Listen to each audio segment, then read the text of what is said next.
¿sí?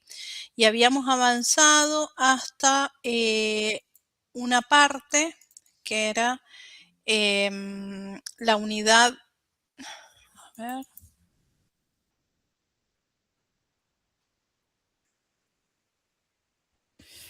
em,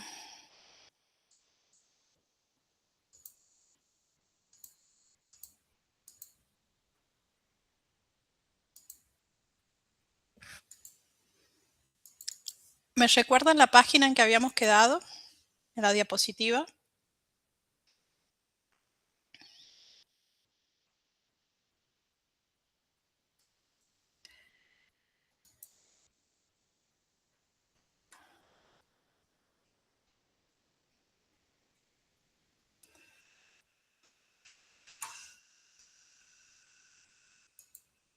Creo que habíamos quedado, puede ser, profe, después de características de los materiales.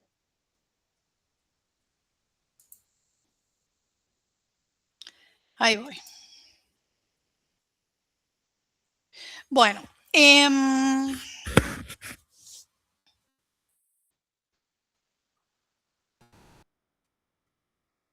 a ver acá. Habíamos visto, vamos a hacer un repaso rápido, habíamos visto las necesidades de muestreo, ¿sí? Habíamos visto que desde el punto de vista regulatorio el muestreo estaba, digamos, normatizado en lo que era Farmacopea Argentina, en los textos de información general, ¿sí? Para todo lo que son procedimientos de muestreo de materias primas, material de partida, material de acondicionamiento, el capítulo 1115. También estaba en la disposición ANMAT, la 4159. También estaba dentro de la norma en distintos capítulos, ¿sí? De la norma, como por ejemplo sistema de calidad farmacéutico en el capítulo 1, en la parte de capítulo 4 de documentación, donde hablaba de los procedimientos de muestreo, en el capítulo número 6 de control de calidad de procedimientos de muestreo, ¿sí? En los anexos, ¿sí? 2 y 3 de la misma norma, habíamos visto que uno de los requisitos, ¿sí? Para que el muestreo sea representativo, ¿sí? Es solo si la muestra es tomada al azar, ¿sí? O sea, es la única forma de hacer que el resultado que yo obtengo a partir del análisis de esa muestra pueda extrapolarlo representativamente a todo el universo de donde fue tomada, ¿sí? Bien, habíamos hablado de las ventajas de los muestreos por la economía, la exactitud, la capacidad predictiva, ¿sí? Ahora, las desventajas de muestreo estaban asociadas a riesgos de rechazar lotes buenos cuando en realidad eh, están para probar o de aceptar lotes que están para rechazar, ¿sí? Requiere personal muy capacitado, ¿sí? Y formado para hacer este tipo de operación y a veces requiere esfuerzos importantes de tiempo, dinero y planificación, ¿sí?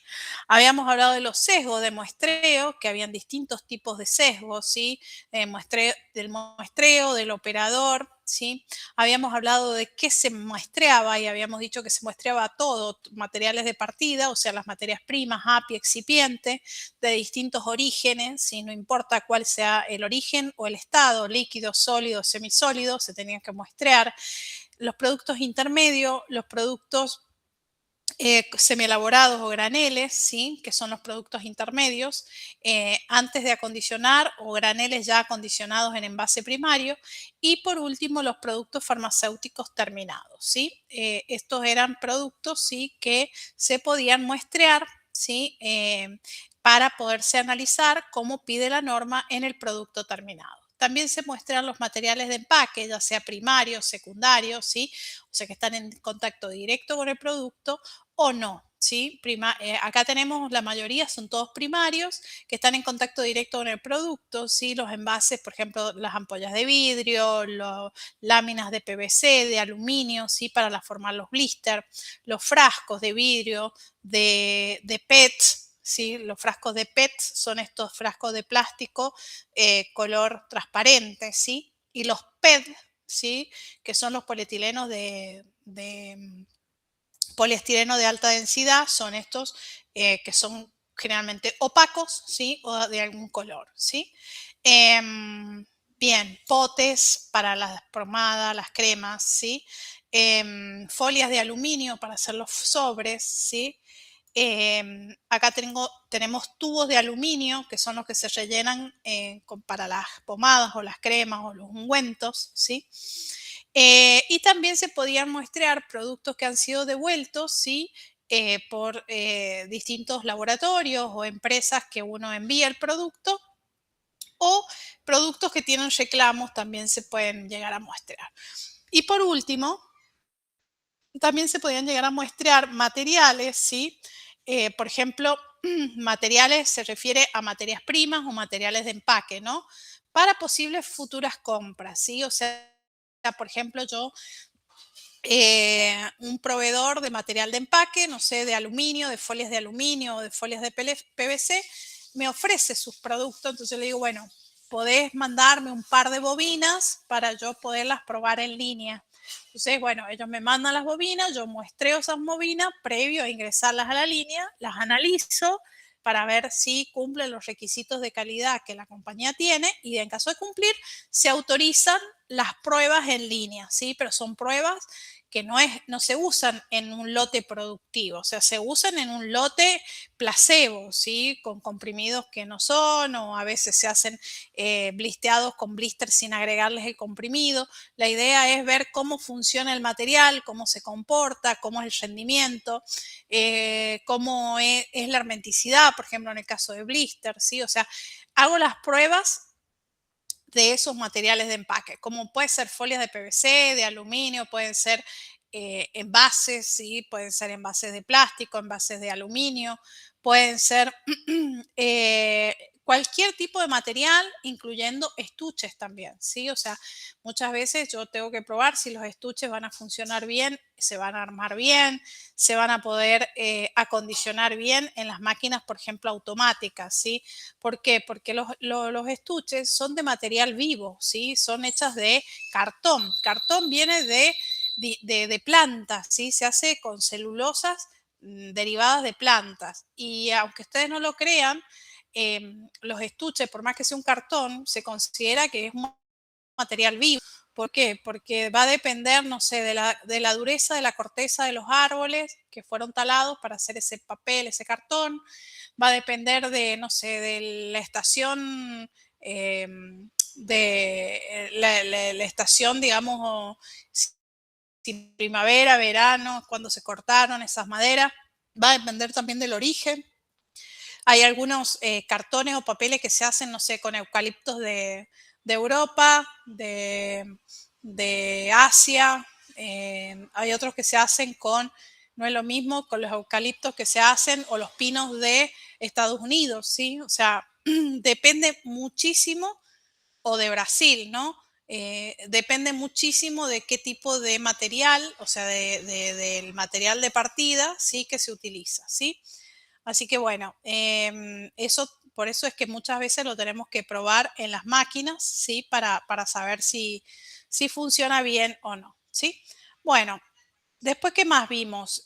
Vimos la característica de los materiales, ¿sí? Que se podían muestrear, la jerarquía en términos de muestreo, vimos el procedimiento de muestreo, ¿sí? Todos los requisitos que tiene que cumplir ese procedimiento de muestreo. Vimos que un procedimiento de muestreo tiene que hablar sobre el método de muestreo, tiene que hablar sobre los equipos que deben utilizarse para ese muestreo, la cantidad de muestra que debe tomarse, las instrucciones para la subdivisión de muestra, los tipos de envase a utilizar para acondicionar la muestra, la identificación de los envases de las muestras, bueno, etcétera. Todos estos puntos los vamos a desarrollar a continuación, empezando con los métodos de muestreo.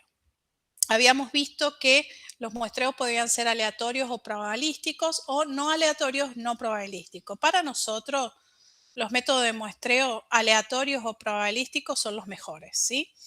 Y es lo que se utiliza en la industria farmacéutica. Habíamos visto que uno de los planes de muestreo más utilizados y sugeridos por la Organización Mundial de la Salud era el plan N, ¿sí? Que solo lo podemos aplicar cuando entendemos que el lote es uniforme, o sea, que el lote ha sido elaborado, ya sea de un producto, ya sea de un material de empaque o de una materia prima, ha sido elaborado de manera uniforme por el fabricante o por el proveedor, ¿sí? Y a su vez, si viene de un proveedor, por ejemplo, de una materia prima, un material de empaque, ese proveedor es conocido, o sea que tenemos historial y tenemos referencia de ese proveedor, ¿sí? Este plan de muestreo de n es igual a la raíz cuadrada de n más 1, ¿sí? Y n es el número de unidades, ¿sí? Del lote. Está basado en esta fórmula que sugiere la Organización Mundial de la Salud, ¿sí?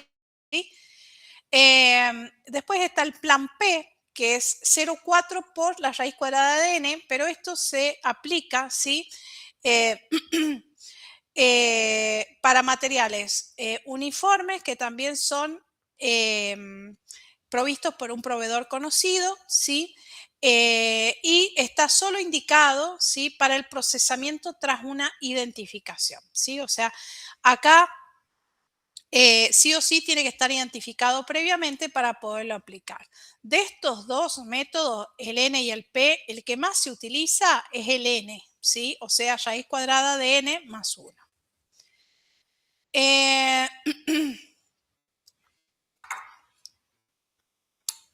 Ahora, cuando nosotros sospechamos que el material no es uniforme, o sea, tenemos un lote que no es uniforme, se tiene que aplicar la fórmula R, que es 1,5 por la raíz cuadrada de n, ¿sí? Y ahí me da la cantidad de muestras o de unidades que tengo que retirar para ser analizadas. Bien, acá vamos a hablar, no sé si vimos ya los equipos de muestreo, ¿hasta acá llegamos o seguimos más adelante? Yo creo que sí, pasamos esto, ¿no? Estos son las centrales de muestreo de materias primas, materiales de empaque primarios.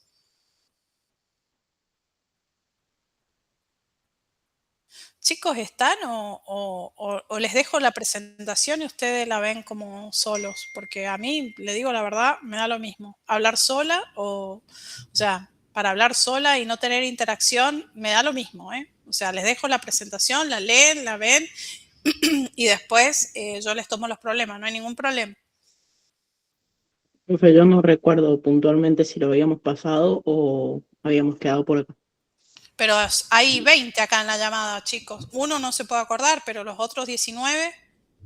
Yo recuerdo, profe, que nos quedamos en la diapo 23. Esto no lo habíamos visto. Profe, yo tengo anotado en el cuaderno que llegamos hasta tipos de materiales para mostrar. O sea, según yo, no habíamos visto métodos de muestreo. Acá Todavía. no.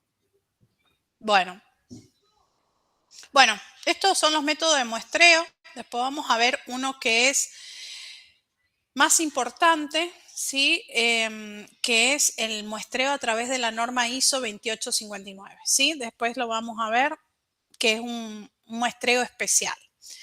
En cuanto a los equipos de muestreo, que es otro de los ítems que pide el procedimiento de muestreo, ¿sí? Existen, esto ya lo habíamos visto en Tecno 1, centrales de muestreo, ¿sí? Para hacer el muestreo de materias primas y materiales de empaque primario, ¿sí? Que son áreas dedicadas, ¿sí? Que tienen y que están equipadas, ¿sí? Con cabinas de flujo laminar y balanzas para hacer el muestreo de las materias primas y materiales de empaque primario, ¿sí? Acá pueden ver una central de muestreo. Fíjense que es toda como una cabina, ¿sí? Hecha de acero inoxidable, completa, ¿sí? En el techo pueden ver estos rectángulos blancos, ¿sí? Estos rectángulos blancos son filtros HEPA o filtros de alta eficiencia que filtran el 99,99%, 99,95% de todas las partículas circulantes que puede haber en el aire, ¿sí? Esto incluye que filtra bacterias, filtra hongos, ¿sí? Entonces, estas cabinas, ¿sí? De flujo laminar justamente se llaman de flujo laminar porque el flujo cae desde el techo el aire filtrado es inyectado desde el techo, ¿sí? A presión, entonces, y baja en forma laminar, o sea, en forma de láminas hacia abajo, hacia el piso, ¿sí? Por eso es flujo laminar, porque viaja en forma de láminas hacia abajo, en forma vertical al piso, ¿sí? Y fíjense en acá abajo tienen unas rejillas, ¿sí? Que tienen, estas rejillas son rejillas de extracción, ¿sí? Acá tienen estos filtros que están acá, son de extracción forzada, ¿sí? Entonces, todo el aire que cae hacia abajo es extraído por estos filtros de extracción forzada, llevados nuevamente por atrás de la cabina, es filtrado el aire y vuelve a reingresar por la parte superior. O sea que el aire recircula dentro de estas cabinas, siempre y cuando sean de drogas generales, ¿sí? O sea, drogas generales que no sean oncológicas, por ejemplo, ¿sí? En las drogas generales el aire recircula. ¿Cuánto? Y más o menos 80-20, 70-30, ¿sí? ¿Qué significa? 70-30, por ejemplo, 30 se extrae y se manda al exterior y el otro 70 recircula. 80-20, 20 se extrae al exterior y el otro 80, perdón, recircula. Esa es la eficiencia de filtrado de estas cabinas, ¿sí? Para drogas generales, cuando yo acá estoy con drogas generales. Ahora, cuando yo estoy con antibióticos, productos oncológicos, ¿sí? La recirculación de aire en estas cabinas de muestreo no puede estar, sino que tiene que haber una renovación del 100%, ¿sí? Entonces, el 100% del aire se tiene que, una vez que se filtra, pasa, se extrae y en vez de retornar nuevamente, directamente se extrae al exterior y se manda al exterior previo filtrado por filtro HEPA antes de la salida por el impacto al medio ambiente, ¿sí? Bien.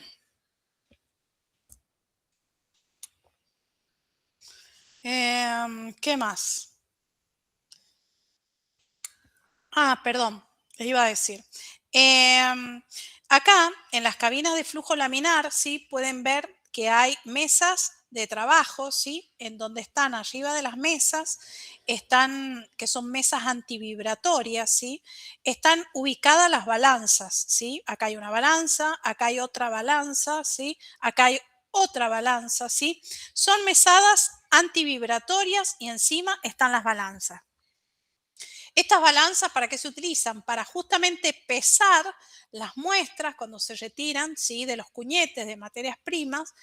Se pesan la cantidad, por ejemplo, hay balanzas que se van a pesar, que son 1 gramo, 2 gramos, 5 gramos de muestra, ¿sí? Van a estar en estas balancitas chiquitas, o van a estar estas balanzas un poco más grandes, ¿sí? En donde se van a pesar, digamos, mayores cantidades de drogas, por lo tanto se necesita una mayor capacidad. Bueno, acá vemos una central de muestreo vista de lateral, ¿no? Acá vemos, esta es la cabina, ¿sí? Esta es toda la cabina, ¿sí? Acá es el techo. En el techo están los plenos de filtro HEPA, lo que yo les decía, los filtros de alta eficiencia. Acá hay una persona trabajando en la zona de trabajo. Está la mesada antivibratoria con la balanza en la parte superior, ¿sí? Bueno, como yo les explicaba, el aire filtrado es inyectado por la parte superior, baja, ¿sí? En forma laminar, perpendicular al piso, y una vez que baja todo el aire, ¿sí? Es extraído, ¿sí? De forma forzada, ¿sí? Una extracción forzada, por las rejillas, ¿sí? Que están de filtros que están abajo, ¿sí? En la parte inferior de la cabina. Cuando este aire que es extraído, ¿sí? En forma forzada, pasa por un sistema de filtros, ¿sí? Después pasa por el motor del equipo y nuevamente es impulsado con fuerza, ¿sí? Una parte, recuerden, se libera al exterior, la otra se vuelve otra vez a reinyectar en el área de trabajo, ¿sí? Y así hace la circulación. Bien, esta es la vista de lateral. esta sería una vista de frente, ¿sí? O sea, si yo me paro enfrente de la cabina y ahí tengo el monitor donde veo las pesadas, la balanza arriba de la mesa antivibratoria, ¿sí? Fíjense abajo, en la parte de los paneles inferiores de la cabina, están los filtros de extracción. Bueno, tiene llaves, conectores de luz, ¿sí? Acá están los manómetros de las presiones diferenciales, ¿sí? Porque las cabinas tienen que tener una presión diferencial. Nada de lo que hay acá adentro tiene que salir, ¿sí? O sea que tiene que haber una presión negativa acá, ¿sí? Por sí. Cualquier cosa puede entrar, pero nada tiene que salir, ¿sí? Básicamente. Bueno, acá están registradores, ¿sí? Que pueden ser balanzas que tienen ticket y se puede pesar, ¿sí? Esto es una vista de frente de la cabina. Bueno, acá estas centrales de muestreo, esta imagen muestra, son, digamos, una central de muestreo que tiene varios compartimentos, ¿sí? En este caso, cada central de muestreo tiene, no se ve acá bien, pero cada central tiene como tiras de plástico transparente en las puertas, ¿sí? Que sirve para justamente que el aire no egrese ni ingrese, ¿sí? Entonces, esta es una central que tiene varias cabinas, ¿sí? Multicabina o multicompartimento, en donde, por ejemplo, estas centrales son utilizadas cuando los lotes, ¿sí? De un producto son de muchos cuñetes, ¿sí? De muchísimos cuñetes, no sé, 200, 300, que hay que muestrear una cierta cantidad, ¿sí? Entonces, bueno, se usan estas cabinas y se ingresan, digamos, en cada box hay un operario, rápidamente hace el muestreo y rápidamente, en cuestión de minutos, se resuelve el muestreo de un lote, ¿sí? Bueno, todas tienen el mismo principio de funcionamiento. Acá vemos de nuevo una persona, ¿sí? Parada en el área de trabajo y fíjense en cómo es la laminaridad del aire, está representado por estas flechitas, ¿sí? Que son laminares y perpendiculares al piso. Y llegada a la parte de extracción, acá de los filtros de extracción que están en los paneles inferiores de la cabina, el aire es extraído, ¿sí? De forma forzada para, por la parte de atrás, por la parte, digamos, de equipo, hacer ¿cómo es? El filtrado. Estos son los paneles de la parte superior, ¿sí? En donde son filtros HEPA, ¿sí? Que realmente el aire recircula por acá, ¿sí? Bien. ¿Qué más decirles?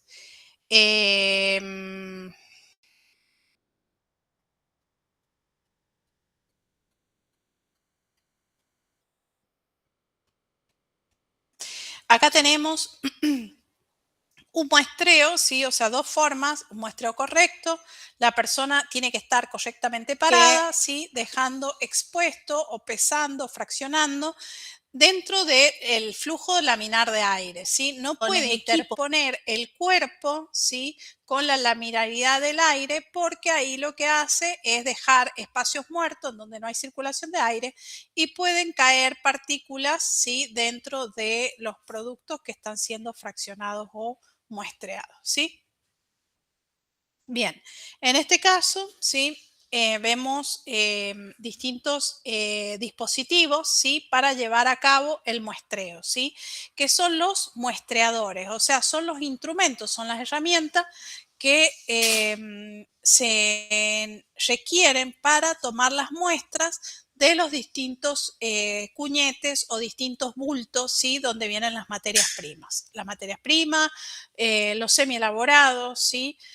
Ya sean muestras sólidas o muestras líquidas, ¿sí? Por ejemplo, tenemos este tipo de muestreadores, ¿sí? Que son para muestras líquidas. Estos son para materiales viscosos, ¿sí? Fíjense en que tienen como una especie de llavecita, un torniquete, porque a veces son viscosos bastante duros, bastante densos, ¿sí? Por decirlo de alguna forma. Y cuesta a veces introducir el muestreador a la altura que tenemos que muestrear, dada la viscosidad. Por lo tanto, ese torniquete sí, nos ayuda a introducir más fácilmente y hacer presión. Después tenemos estos filtros que son de profundidad, sobre todo cuando vienen tanques, ¿sí? Por ejemplo, de alcohol, ¿sí? Que se compran, no sé, 5.000 litros de alcohol, vienen en tanques, ¿sí? Entonces, estos muestreadores, ¿sí? Tienen como una manguerita, ¿sí? Que toma, en este dispositivo se toma la muestra, pero esta manguerita, ¿sí? Es de muchos metros y uno puede jugar y tomar muestras a distintos niveles, a distintas posiciones del tanque de profundidad. Después está este otro muestreador que es para graneles, ¿sí? O sea, graneles, cuando hablamos de graneles hablamos de, por ejemplo, comprimidos, ¿sí? Polvos, ¿sí? Es sólidos con 3 bocas, ya lo vamos a ver un poquito más grande, o algunos recolectores, ¿sí? Para tomar una muestra individual. Por ejemplo, tenemos los muestradores unisampler, ¿sí? Que son para sólidos. Unisampler es que tienen una sola, como lo pueden ver, es una única, ay, no me sale el nombre,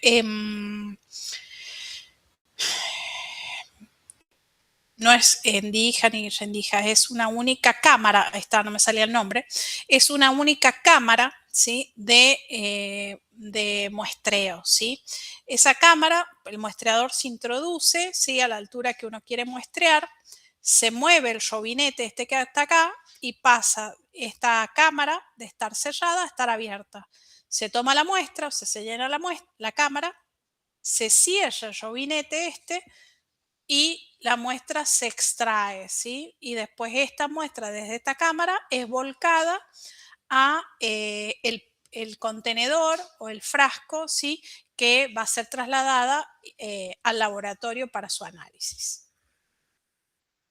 Esto es otro tipo de muestreador, este es Easy Sampler, ¿sí? Así, este es el Unisampler, este es el Easy Sampler. También, a diferencia del Unisampler, este también tiene una única cámara de muestreo, ¿sí?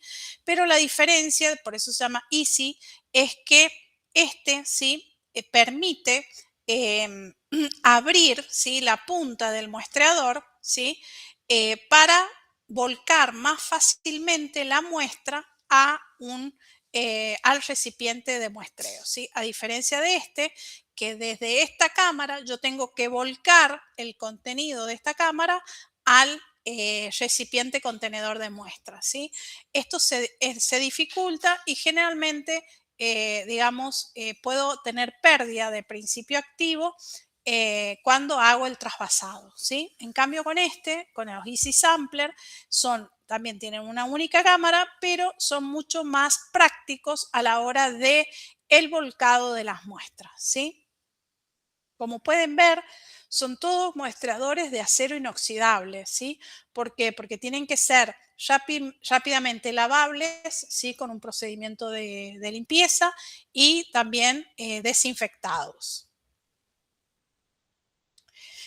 Bien, acá tenemos los muestreadores multicapa, ¿sí? ¿Qué significa? Cuando yo tengo, por ejemplo, bolsas grandes, cuñetes grandes, ¿sí? Que necesito tomar muestras de distintos estratos, por ejemplo, estrato inferior, estrato medio, estrato superior, ¿sí? Lo que yo hago es introducir estos muestreadores multicapa, ¿sí? En donde tienen distintas cámaras, ¿sí? Por ejemplo, este muestreador tiene 3 cámaras, este es más chiquito, pero también tiene 3 cámaras. Este muestreador, fíjense, es muy largo y tiene 5 cámaras, ¿sí? O sea que este muestreador largo me permite tomar, por ejemplo, una muestra en 5 estratos diferentes de, por ejemplo, un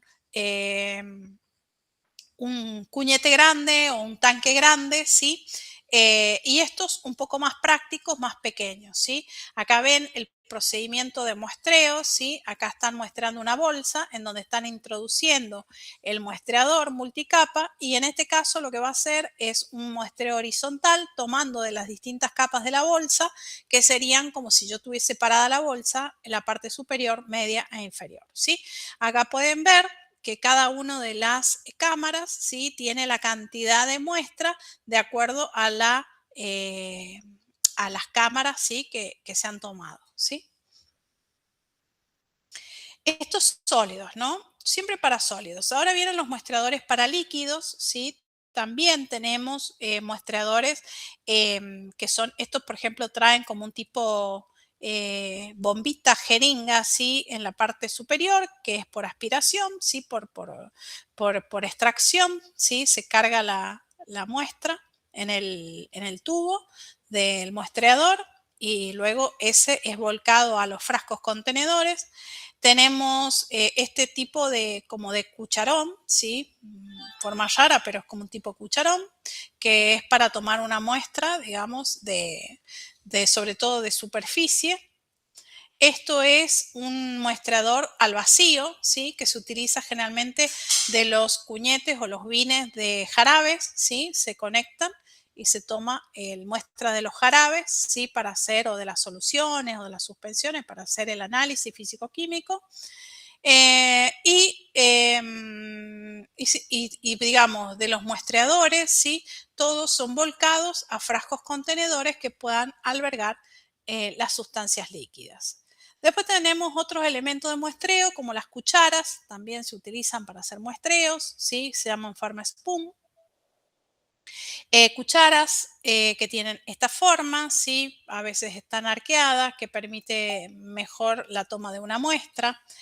Tenemos espátulas, ¿sí? De recogida. Estas espátulas son para tomar, digamos, o una fracción de semielaborados o de materias primas directamente desde la bolsa o el cuñete de muestreo. Después tenemos las cucharas espátulas. Estas muchas veces ustedes las utilizan en los laboratorios, ¿sí? Cuando hacen prácticas, ¿sí? Que de un lado está la cucharita y del otro lado está la espátula. Estos sirven para la cuchara, ¿sí? Para hacer el muestreo, por ejemplo, de semielaborados, y la espátula sirve para el muestreo, ¿sí? De materias primas del tipo sólido, ¿sí? O la extensibilidad cuando yo tengo que hacerle el análisis, por ejemplo, de aspecto. Después están las palas de mano, ¿sí? Estas son también se utilizan para hacer muestreos de grandes cantidades, ¿sí? Cuando, por ejemplo, tengo graneles o cuñetes o bines de mucho volumen, se utilizan estas palas de mano para tomar las muestras, ¿sí? Fíjense, siempre son de acero inoxidable, toda la mayoría, ¿sí? Porque todas tienen que ser sanitizables, ¿sí? O sea, con sanitizantes químicos, desinfectantes, ¿sí? Entonces, y no tienen que ni ceder partículas, ni tienen que absorber partículas de la materia prima o del excipiente que estemos muestreando, ¿sí? O del producto que estemos muestreando. En este caso, tenemos palitas, ¿sí? O cucharas de mano, ¿sí? Que estas son de plástico, pero tienen una razón de ser. Estas cucharas de plástico vienen en bolsas perfectamente selladas y estas son estériles, ¿sí? Entonces, cuando nosotros estamos elaborando productos que son estériles, ¿sí? O que necesitamos conocer la carga microbiológica con un alto grado de certeza, tomamos las muestras utilizando estas palitas, ¿sí? De plástico que están previamente esterilizadas, ¿sí? Entonces, con esto nos aseguramos de no introducir microorganismos por contacto durante el muestreo, y también si hubiese algún crecimiento microbiológico después de que hacemos la siembra, ¿sí? O el control microbiológico de esta materia prima, por ejemplo, y nos da un desarrollo positivo, cuando hacemos la investigación, una de las cosas que descartamos, ¿sí? Es que haya habido una falla en los equipos de muestreo, ¿sí? ¿Por qué? Porque aseguramos 100% de que las palitas son estériles. Entonces, si hay algún tipo de contaminación, o es propio de la materia prima o propio de la mala manipulación de la muestra o del producto está contaminado o hubo una contaminación de la persona al producto, ¿sí? Pero ya descartamos que, digamos, la contaminación haya sido por los elementos de muestreo. Bien. ¿Qué más? Tenemos las centrales, ¿sí? O las áreas de muestreo de materiales de empaque secundario y de productos terminados, ¿sí? Una cosa que hay que tener en cuenta, ¿sí? Es que las áreas de muestreo de materiales de empaque secundario, y a eso me refiero a estuches, prospectos, cunitas de donde van insertadas las ampollas de vidrio de los inyectables, instructivos, cintas de seguridad, ¿sí? Que se llaman tamper evident. ¿Qué más? Carteritas, ¿sí? Por ejemplo, estas carteritas que se colocan en los anticonceptivos, ¿sí? Bueno, todo lo que es packaging, vasitos dosificadores, jeringas dosificadoras, todo lo que es material de empaque secundario, ¿sí? Y productos terminados se tienen que mostrar en áreas dedicadas, ¿sí? No necesariamente áreas dedicadas y restringidas como son las centrales de muestreo de materias primas y de materiales de empaque primario. En este caso son áreas que están delimitadas, ¿sí? Pueden ser áreas o separadas o delimitadas, como en este caso, ¿sí? En donde hay, digamos, un sistema de delimitación con cintas amarillas en el piso, con, digamos, estos dispositivos de separación, en donde me dice, mira, acá se está muestreando, ¿sí? Un material de empaque secundario, ¿sí? Se están tomando, por ejemplo, muestras de estuche, de prospecto, y es un área dedicada, ¿sí? Segregada, ¿sí? Delimitada, pero generalmente no están como en áreas así segregadas, separadas físicamente como las centrales de muestreo de materias primas o material de empaque primario. Y después los productos terminados, ¿sí? O sea, mientras se está procesando las líneas, mientras está saliendo el producto como tal, o sea, el producto terminado después de una estuchadora, el área para la toma de muestra es al final de la línea, ¿sí? O sea, cuando ya el producto sale como producto terminado, al final de la línea de acondicionamiento secundario, yo ahí tengo que tomar la muestra. Bueno, en este caso yo tengo, ¿sí? un pallet, ¿sí? Un pallet, que ese pallet, que es un pallet de madera, ¿sí? Como lo pueden ver acá, en ese pallet de madera hay cajas de cartón, ¿sí? Que dentro de estas cajas de cartón hay estas cajitas de medicamentos, ¿sí? Que son, digamos, productos terminados, ¿sí? O sea, y dentro de este producto terminado yo tengo blister y dentro de los blisters están los comprimidos o las cápsulas, ¿sí? Entonces, nosotros primero tenemos un producto, ¿sí? Un semi-elaborado sería en este caso cuando no está en su envase primario. Ya una vez que tenemos el producto en el envase primario, pasan a ser productos a granel, ¿sí? Productos a granel están en el envase primario, es la unidad mínima de venta, o sea, un blister. Y acá está que el producto a granel está solo acondicionado en su envase primario. Después, este envase primario, este producto se coloca en un envase secundario, ¿sí? Que ya tenemos cajas, ¿sí? Y este producto terminado ya es así como se va a salir a la venta, ¿sí? Y estos productos para su distribución, para su traslado, para su logística hasta distribuidoras, droguerías, ¿sí? Se colocan en estas cajas de cartón terciario, ¿sí? Que esto se apila luego en pallet y son trasladados.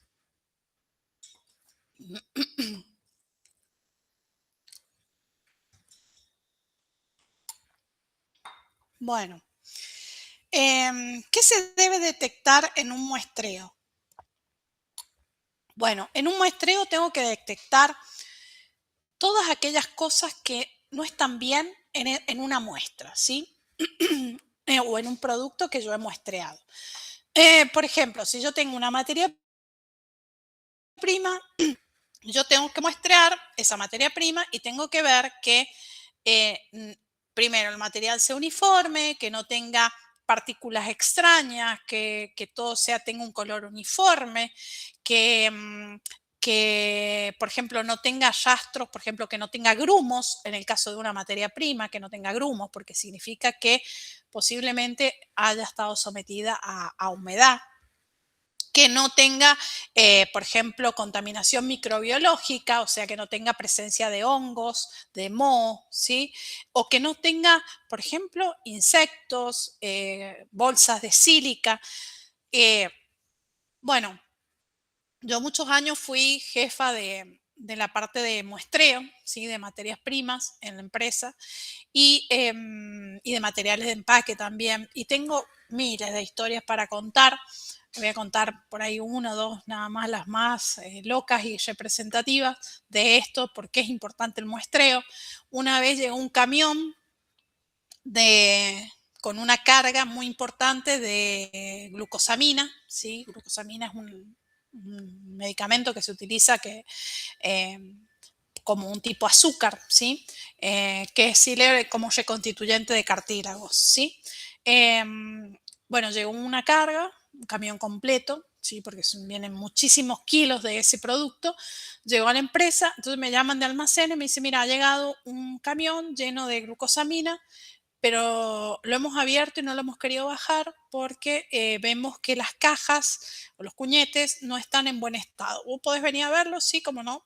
Fui al almacenes, entré, me abrieron el camión y claramente les dije, no, no lo bajen porque estaban todos los cuñetes, cuando digo cuñetes son los tambores, ¿no? Eran tambores de cartón, ¿sí? Esos tambores mayones, todos llenos de moho, o sea, como que habían estado sometidos, moho negro, como que habían estado sometidos a una humedad terrible.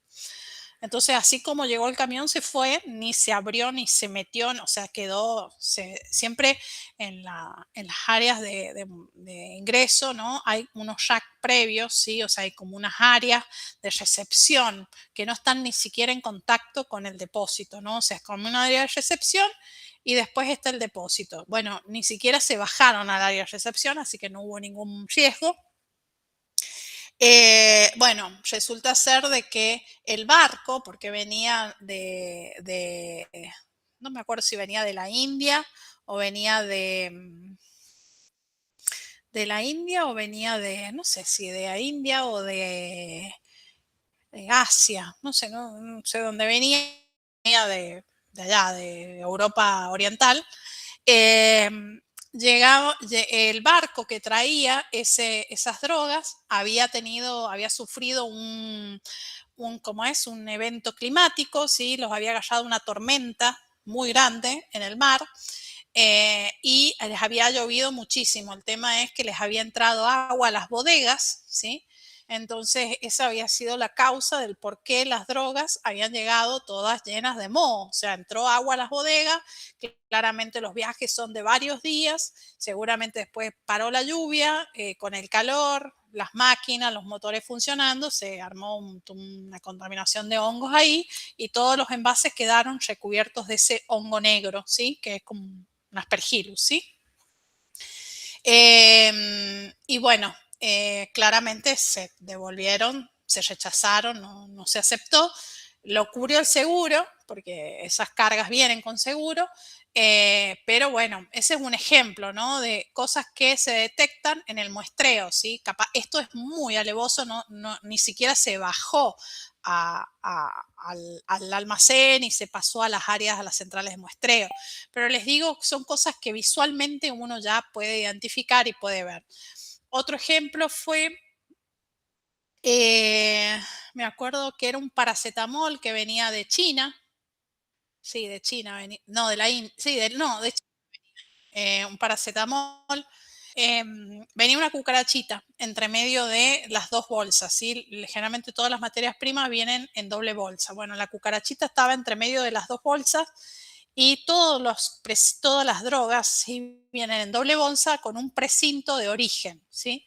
Gracias a Dios que los chicos de muestreo, por eso tienen que ser gente preparada, se dio cuenta que había una cucarachita antes de abrirlo al precinto, entonces le sacamos fotos, todo, le mandamos reclamo al proveedor, al chino, y decía, quería que el chino que le mandáramos la cucaracha por correo, que la mandáramos porque ellos tenían que hacer una investigación taxonómica del género, le sacamos foto y dijimos, nosotros no vamos a mandar una cucaracha por correo, imagínense nosotros mandando una cucaracha por correo. Claramente rechazamos el lote y todo lo demás, pero y como eso, qué sé yo, hay veces que durante los muestreos se han encontrado, no sé, cúter, ¿sí? La persona que estuvo, no sé, en el fraccionamiento de origen, no sé, se le cayó un cúter a un cuñete y lo perdió y lo dejó ahí y el cúter llegó y lo encontró un muestreador. O hemos encontrado, no sé, bolsas con sílica, porque a veces en la doble bolsa, ¿sí? Generalmente cuando la droga es higroscópica, es entre las doble bolsas, ¿sí? En la bolsa primaria donde está contenido el producto, la materia prima, se le coloca entre la bolsa primaria y la secundaria bolsitas con sílica, ¿sí? Para aquellas materias primas que son higroscópicas. A veces esas bolsitas se rompen del mismo viaje, misma manipulación y demás, se rompen y bueno, a veces se pierden entre medio de las dos bolsas y bueno, por ahí vienen rotas. Y en esos casos también son bultos que se rechazan porque no hay una certeza de que esa rotura de bolsa no haya también sido, en qué momento fue, no sabemos si fue durante digamos, el fraccionamiento de la materia prima en el origen, entonces directamente todo ese bulto completo se rechaza, ¿sí? No hace, en estos casos puntuales, ¿no? No hace falta rechazar el lote, como yo les decía, por ejemplo, el caso del hongo. En estos casos se rechaza nada más el cuñete que se encuentra con la bolsa de sílica que está dañado o rota, ¿sí? Muchos de estos signos, ¿no? O sea, de como les decía yo, que tiene grumos las materias primas, que tienen, por ejemplo, hongos, ¿sí? Presencia de insectos. Muchas veces esto no viene de origen, o sea, no es que el fabricante lo hizo mal. Puede ser de que fue una mala condición de almacenamiento durante, digamos, los depósitos o el transporte que tuvo, ¿sí? Bien. ¿Cómo estamos hasta acá? ¿Venimos bien? Sí, profe. Sí, profe. Ok. Bueno. Bien. 12 quedan. Ok. Bien. Me avisan cuando queden 2 minutos, ¿sí? Bien. Vamos a ver las cantidades de muestras, ¿sí? Bien. Para hacer los análisis, ¿sí? Los distintos tipos de análisis que hay que hacer, hay que tomar distintos tipos de muestras, ¿sí? Básicamente ustedes saben por norma que todas las materias primas, ¿sí? Que ingresan, ya sean activos o excipientes, a un laboratorio farmacéutico por norma tienen que ser muestreados, ¿sí? Y ahí les puse yo el punto de la disposición ADMAT, ¿sí? Que habla dice claramente el 5.33, ¿sí? Dice, debe haber procedimientos o medidas adecuadas para asegurar la identidad del contenido de cada envase de material de partida. O sea, acá está hablando, cada cuñete o cada bolsa o cada contenedor que ingresa a un laboratorio farmacéutico tiene que ser identificado, ¿sí? O sea, deben identificarse los envases de los que hayan sido tomados esas muestras, ¿sí? O sea, fíjense en que la norma dice el contenido de cada envase. O sea, si yo tengo este lote que ingresaron 3 cuñetes, yo tendré que tomar una muestra de identificación de cada cuñete.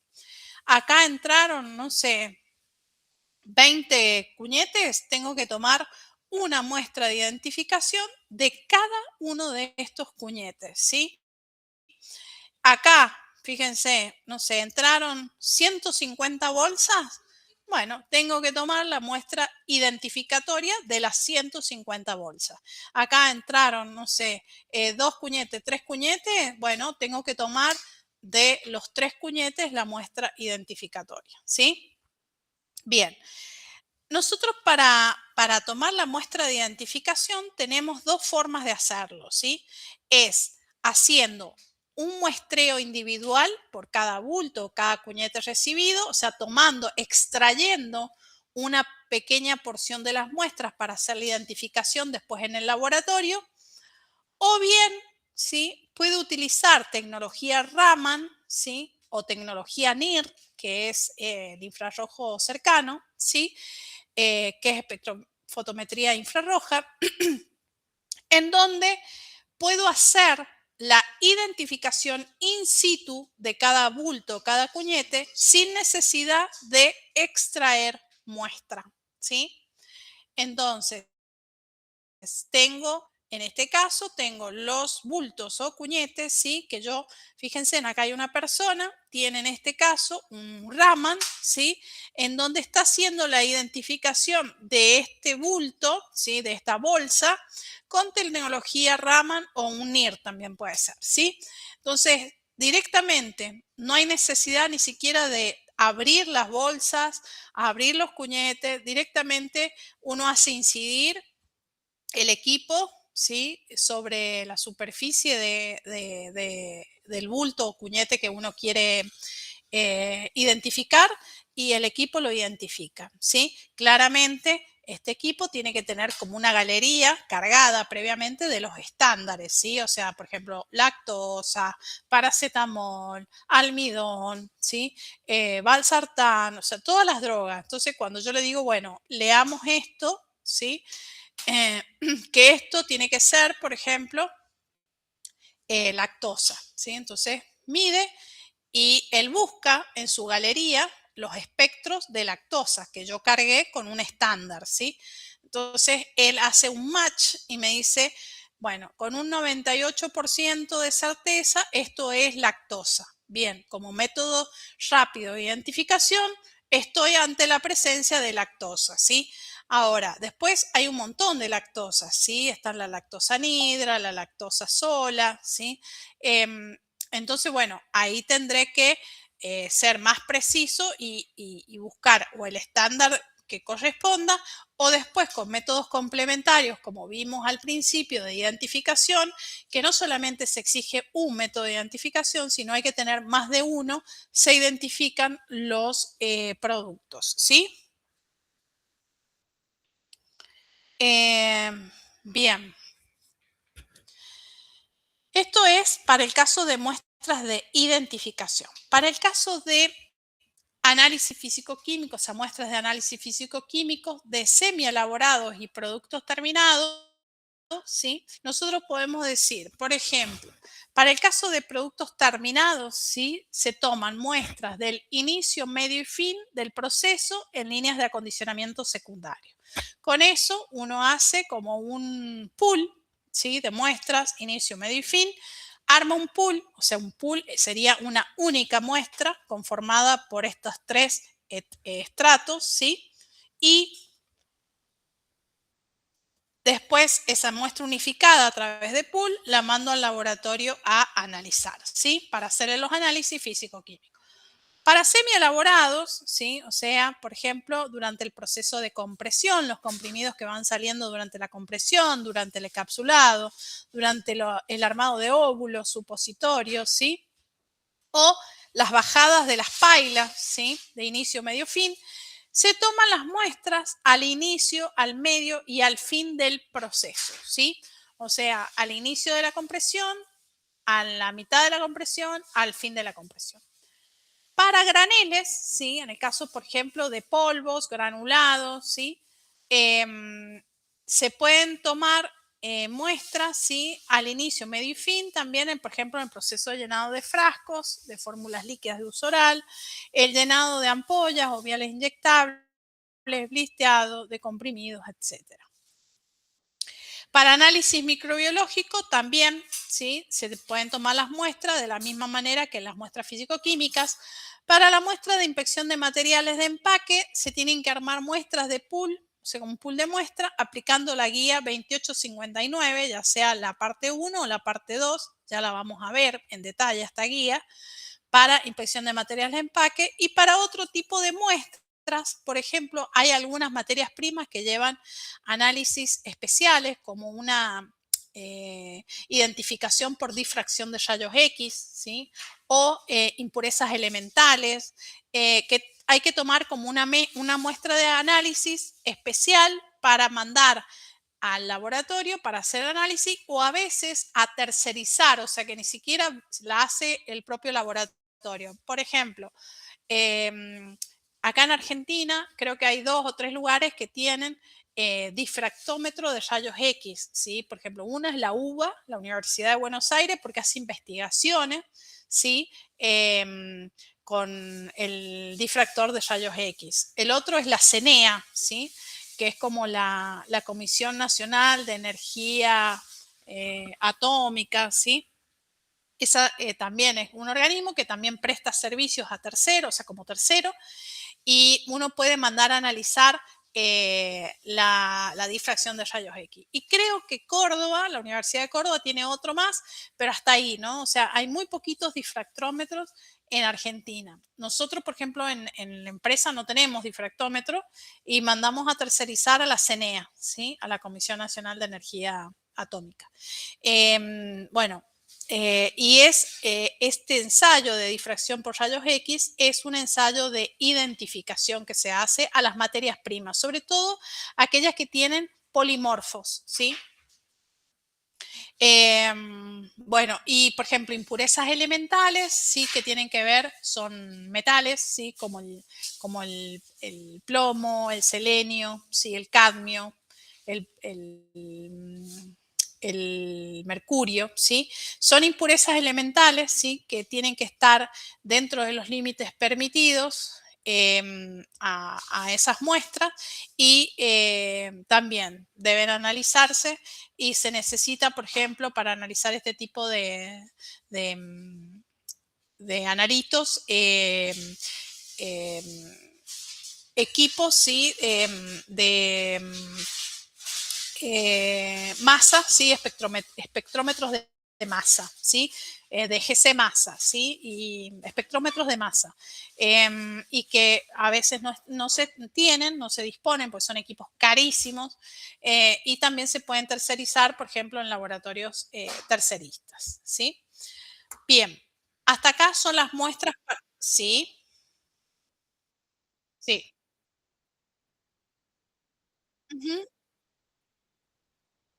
Bien, las mismas que para llevarlas al laboratorio donde se analizan. Tienen que ser en envases sellados herméticamente. Si las drogas, por ejemplo, son fotosensibles, ¿sí?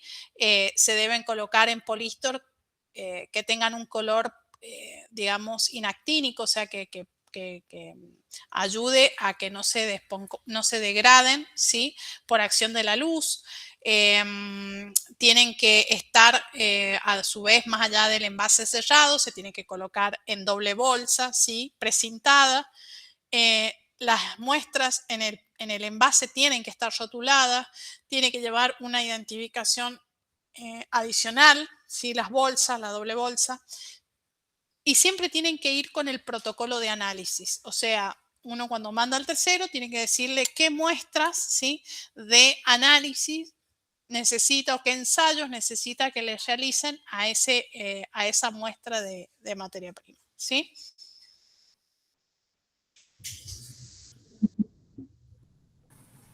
Se está por Profe, cortar. por cortar. ¿Cómo? Se está por cortar la llamada. Se está por acá. Ok, bueno, llegamos acá, seguimos en la página, en la diapositiva número 60. Son las 19:05. Hoy me pidieron irse antes de las 21. ¿A qué hora se tienen que ir, chicos? A las 21. ¿Y a qué hora quieren?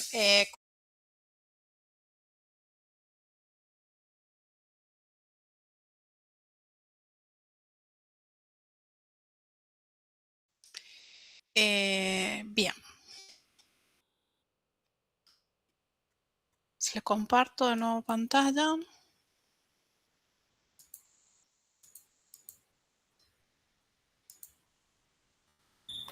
Profe, yo me quedé con una duda de Sí. los Power anteriores, o sea, los que vimos ahora, el de hace rato. En el caso cuando usted dio el ejemplo de que el operario en el muestreo abrió, o sea, no abrió cuando vio la cucarachita en ese caso, todos esos empaques vienen como con algún precinto de seguridad o algo así, como para ellos después justificar si se abrió o no se abrió. Sí, sí, tal cual, sí, sí, sí. Justamente el bulto que yo les contaba que no se abrió, Sí. o sea, que se vio la cucarachita, no se le había retirado el precinto de seguridad de origen, ¿sí? Porque cada fabricante tiene como su precinto de seguridad, ¿viste? Entonces, como tenía el precinto de seguridad de origen puesto, no, porque eso cuando vos lo sacás se rompe, ¿sí? O sea, quiere decir que vos, en el caso de que un fabricante vos le haces un reclamo, el fabricante ves y te dice que el precinto de origen no está, bueno, es que vos alguna manipulación hiciste, ¿viste? Y es ahí más difícil defender, pero justo cuando el reclamo que hicimos nosotros tenía el precinto de seguridad de origen colocado, entonces fue más fácil reconocer, o sea, no había forma. ¿Sí? Bien, buenísimo. Ok, muchas gracias. No, de nada. Bueno, entonces, habíamos estado viendo los tipos de muestras, ¿sí? Para identificación, que acá cuando hablamos de identificación es para cada materia prima, ¿sí? Que ingresa por lote, se tiene que muestrear de manera individual, ¿sí? Profe, ¿sí? yo ahí también tengo otra duda.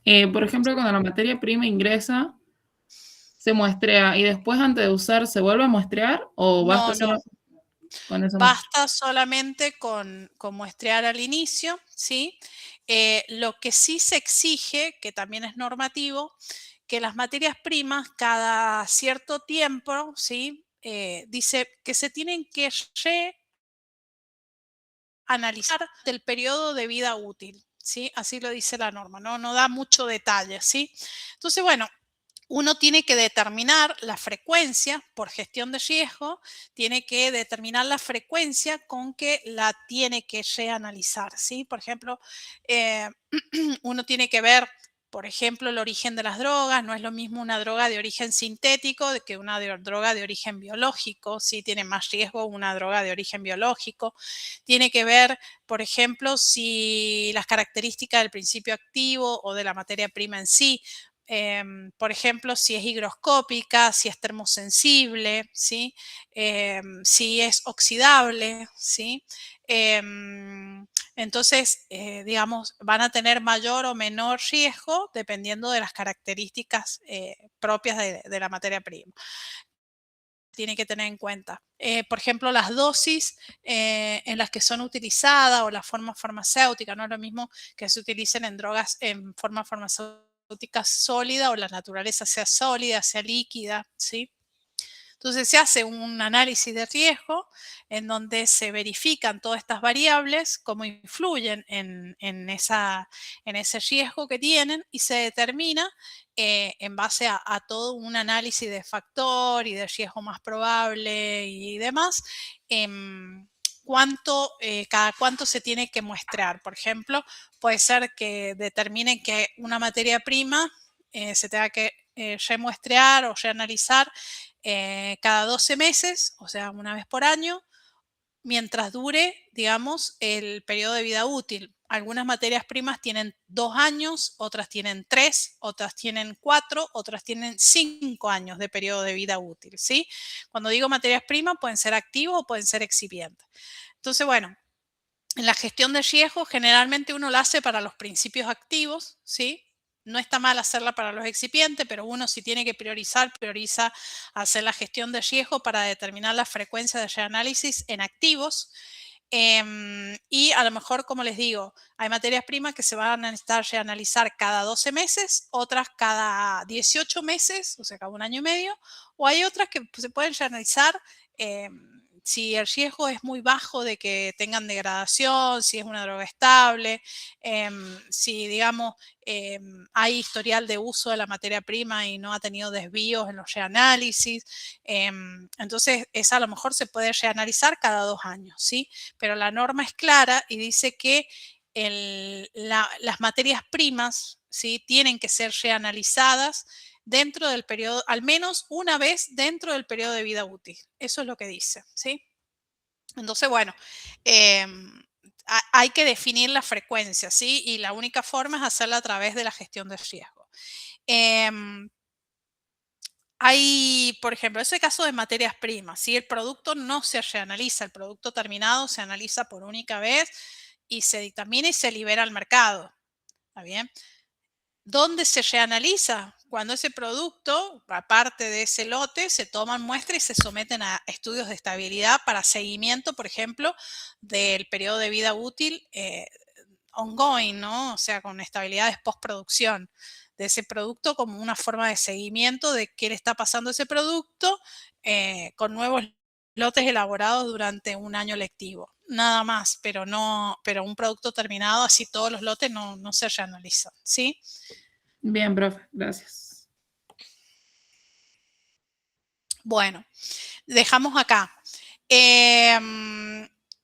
Bueno, repaso rápidamente. Habíamos dicho que las muestras, digamos, que llegan al laboratorio para ser analizadas, pueden ser las muestras de identificación, cuando se arma, digamos, se toma una muestra de cada bulto o cuñete que ha sido recibido, ¿sí? Esto es cuando no tenemos tecnología Raman o NIR, ¿sí? Porque dije que cuando teníamos tecnología Raman o NIR no era necesario tomar una muestra de cada cuñete, sino directamente hacíamos la identificación in situ, ¿sí? Como pueden ver acá, ¿sí? Que tenemos la identificación in situ de las materias primas. ¿Está bien? Esto por un lado. Por el otro lado, tenemos las muestras para análisis físico-químico, ¿sí? Que es tanto de las semielaborados como productos terminados. Generalmente se toman inicio, medio, fin de los procesos. El análisis microbiológico, al igual que las muestras micro, inicio, fin de proceso, y se hace un pool de muestras, o sea, una única muestra, y eso es lo que se manda al laboratorio. Para lo que es materiales de empaques, se toman mediante la norma 2859, ¿sí? También se arma un pool de muestra. Y hay otro tipo de muestras que son para análisis especiales, por ejemplo, difracción de rayos X, impurezas elementales, no sé. Hay otros que es determinación de tamaño de partículas, que es, digamos, ensayos muy puntuales, muy particulares. Esos se mandan y se tercerizan y uno lo que tiene que hacer es hacer un muestreo específico, armar un pool y mandarlo a hacer la identificación, ¿sí? Después tenemos las muestras de retención y de referencia según el anexo 3 de la disposición ANMAT, la 4159, ¿sí? En donde acá las muestras, ¿sí?, se mantienen realmente con dos propósitos, ¿sí?, diferentes. Las muestras de retención tienen un propósito diferente a las muestras de referencia. Las muestras de referencia, ¿sí?, pueden ser o muestras que se dejan de un lote de materias primas o de material de acondicionamiento, ¿sí? O también puede ser de producto terminado, pero que se conservan con el propósito de hacer un análisis, ¿sí?, si es necesario, o un reanálisis, ¿sí?, durante el periodo de validez del lote en cuestión, ¿sí? O ya sea de las materias primas, ¿sí?, como dije recién, de material de acondicionamiento. Esas son las muestras de referencia, sirven para hacer reanálisis, ¿sí? Ahora, las muestras de retención, ¿sí? Las muestras de retención esas sí son únicamente de producto terminado, ¿sí? Los fines que tiene es identificar, ¿sí? O medir o conocer la calidad de un producto, ¿sí? En el caso de que una autoridad sanitaria, ¿sí? Requiera un análisis específico, ¿sí? Por ejemplo, ante un, qué sé yo, un reclamo o una pesquisa en donde haya dudas, ¿sí? de algún medicamento, se presenta a la autoridad sanitaria en el laboratorio y nosotros tenemos que tener una cantidad de muestras de retención, ¿sí? Suficiente para poder hacer el análisis en presencia de la autoridad sanitaria. ¿Qué cantidad es suficiente? La norma pide una cantidad tal que se pueda repetir el análisis de ese producto terminado en forma completa mediante 3 veces, ¿sí? O sea, por ejemplo, si la autoridad sanitaria se quiere llevar muestras para analizar en sus instalaciones, que se lleve la cantidad de muestras necesarias completa para hacer el análisis completo del lote, tiene que haber cantidad. Para repetirlo in situ por el laboratorio, tiene que haber cantidad. Y si en el caso de que hubiese una disparidad tripartita, ¿no? A la madre le da un resultado, a mí me da otro, tiene que haber una tercera parte, ¿sí? O sea, una cantidad equivalente, para poder hacer la muestra en un laboratorio, en un tercero, ¿sí? Que sea neutral. Y con eso se desempata cualquier resultado dudoso o cuestionable que pudiéramos tener, ¿sí? Entonces, por eso, las muestras de retención es lo mismo que habrán escuchado alguna vez por ahí, es lo mismo decir muestra de retención o contramuestras, ¿sí? Estas son muestras que se resguardan de producto terminado con el fin de realizar identificación o evaluación de las características de pureza y de calidad, ¿sí? De ese producto de acuerdo a especificaciones, ¿sí? Y la cantidad que tiene que haber es una cantidad tal que permita repetir ¿sí? el análisis durante 3 veces en forma completa, ¿sí? Esto es normativo, ¿eh? En la disposición, en la 4159 nos lo dice. Bueno, entonces, ¿qué muestras van a llegar al laboratorio de control de calidad? Van a llegar las muestras para análisis físico-químico, para análisis microbiológico, para enviar a terceros, en el caso que lleve esa materia prima o ese producto, un análisis en tercero, para hacer muestras de análisis, ¿sí? Por GC, por ejemplo, los solventes residuales, ¿sí? Son análisis que se hacen a todos los productos o a todas las materias primas, ¿sí? Solventes residuales, por ejemplo, en el caso de las materias primas, son solventes que son residuales del proceso de síntesis, ¿sí? Y en el caso del producto puede ser de la acumulación de procesos de síntesis de materias primas, ¿sí? De activos excipientes, o propios del proceso de elaboración del producto, ¿sí? Por ejemplo, elaborado a través de una granulación vía húmeda que le haya quedado algún solvente residual, ¿sí? Bueno, esos solventes se tienen que analizar por GC y tienen que ser en una muestra separada totalmente de las de análisis físico-químico, microbiológico o envío a terceros. ¿Por qué? Porque estas muestras no se pueden manipular, se tienen que envasar herméticamente y esto es inmediatamente se analiza por otro equipo, generalmente está a cargo de otros analistas. El analista debe retirar la muestra inmediatamente y hacerle un tratamiento para resguardar la integridad, digamos, del producto o de la materia prima para evitar que haya exposiciones al ambiente que pudieran llegar a volatilizar esos solventes que estamos buscando, ¿sí? Entonces, bueno, hay que tener como otros cuidados, otras restricciones. Y después la muestra para identificación Raman, ¿sí? Por ejemplo, hay algunos productos en blister, en frascos, ¿sí? No son materias primas, ¿eh? Las materias primas con el Raman o con el NIR se identifican en el almacén, en el depósito, ¿sí? Pero en este caso son blisters, ¿sí? O frascos que necesitan ser identificados para saber cuál es el producto que está dentro de ese blister o dentro de ese frasco o dentro de una ampolla, ¿sí? Y también pueden llegar al laboratorio cualquier otro tipo de muestra que se requiera analizar según el producto, ¿sí?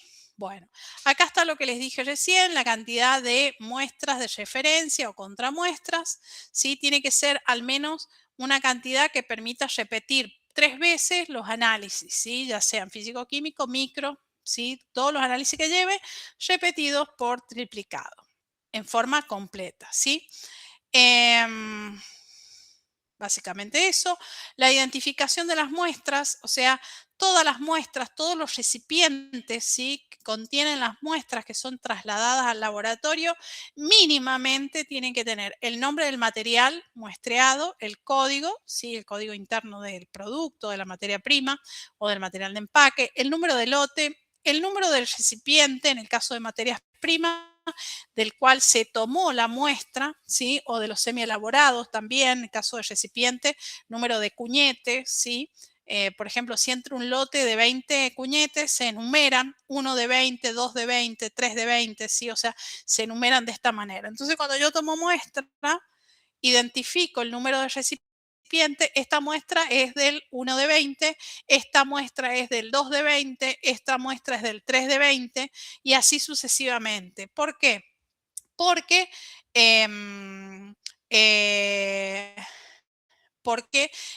si hubiese un resultado cuestionable o hubiese un fuera de especificación, ¿sí?, porque a lo mejor no cumple de identificación o hay algo que da raro, nosotros podemos identificar perfectamente de qué cuñete fue tomada esa muestra y tener toda la trazabilidad para hacer, en el caso que sea necesario, rechazo de ese cuñete, ¿sí? Bien, después, ¿qué cantidad de muestra? ¿Sí? La cantidad de muestra que se retiró, ¿sí? O sea, puede ser en gramos, puede ser si es sólida, en el caso de materias primas, si la materia prima es líquida, en tantos mililitros, ¿sí? En el caso de productos, más o menos se coloca una cantidad aproximada, no sé, 80 comprimidos, semielaborados, 100 comprimidos. Y en el caso de blisters, bueno, se ponen 20, 30, 40 comprimidos en blister por 10 o en blister por 7, ¿sí? El propósito, ¿sí? O sea, cuál es el fin de esa muestra, si es una muestra para identificación, si es una muestra para análisis físico-químico, si es para control microbiológico, ¿sí? O sea, cuál es el fin o cuál es el propósito de esa muestra. La fecha de muestreo, la fecha de firma del muestreador. ¿Qué más? Y las condiciones de almacenamiento, ¿sí? O sea, es muy importante que las muestras, ¿sí?, tengan la fecha en que se hizo el muestreo efectivo y la firma de la persona o del operario que hizo el muestreo, ¿sí? Porque cualquier cosa, cualquier duda sobre la muestra, uno sabe cuándo se muestreó y quién lo muestreó y uno perfectamente tiene toda la trazabilidad para hacer la consulta, ¿sí? Y después tenemos las condiciones de almacenamiento de esas muestras. Hay muestras que deben almacenarse a temperatura ambiente, hay otras muestras que se tienen que almacenar en cadena de frío, o sea, que van en el refrigerador. Entonces, bueno, o hay otras que van en freezer a menos 20 grados centígrados. Entonces, bueno, es muy importante que tenga aclaradas las condiciones de almacenamiento para que llegada al laboratorio inmediatamente se ubique en el lugar de almacenamiento que corresponda, ¿sí?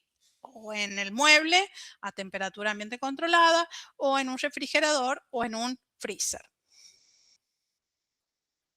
Acá pueden ver, esta es una etiqueta, por ejemplo, modelo, de cuáles serían, por ejemplo, toda una materia prima, el número de muestreo, el nombre del producto, el proveedor, sí, o sea, el fabricante de esta materia prima, la cantidad muestreada, el número de envase, o sea, por ejemplo, el 1 de 20, el 2 de 20, el número de control de calidad, ¿sí? O sea, la identificación de la muestra, por ejemplo, del sistema LIMS, si hay un sistema LIMS en el laboratorio, el número de lote y la fecha de recepción, ¿sí? Acá y después acá en este espacio va la firma y fecha del operador que hizo el muestreo, ¿sí? Generalmente estos son los polistors, ¿sí? O los frascos en donde se toman las muestras, ¿sí? Para análisis, y como pueden ver, ahí tienen el rótulo con toda la data que generalmente se imprime de sistemas. En nuestro caso utilizamos sistema LIMS, que es un sistema de gestión y manejo de datos de laboratorio, ¿sí?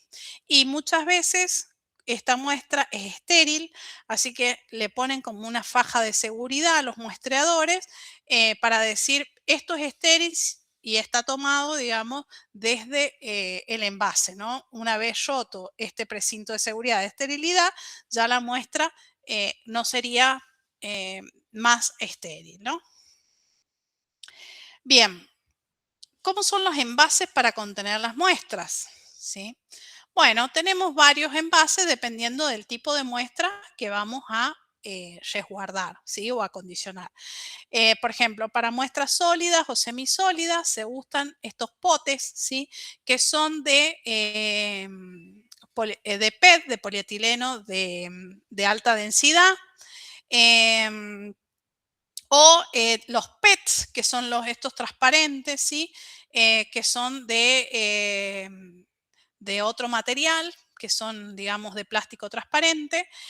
Tenemos estos que son recipientes o polístor, también se le llaman polístor, de color naranja, ¿sí? Que son protegen de la luz a las materias primas fraccionadas, así que estos son los que más se utilizan, ¿sí? Porque independientemente sea o no sensible a la luz, ya directamente quedan protegidos en estos envases, ¿sí? Porque generalmente las materias primas vienen digamos, doble bolsa, cerrado, adentro de un cuñete de cartón, de plástico o de bolsa de papel, o sea que están cubiertas de la exposición a la luz. Entonces es como que este envase, el polístor de este color, les da como una protección adicional, por más que no es necesario que sea al abrigo de la luz.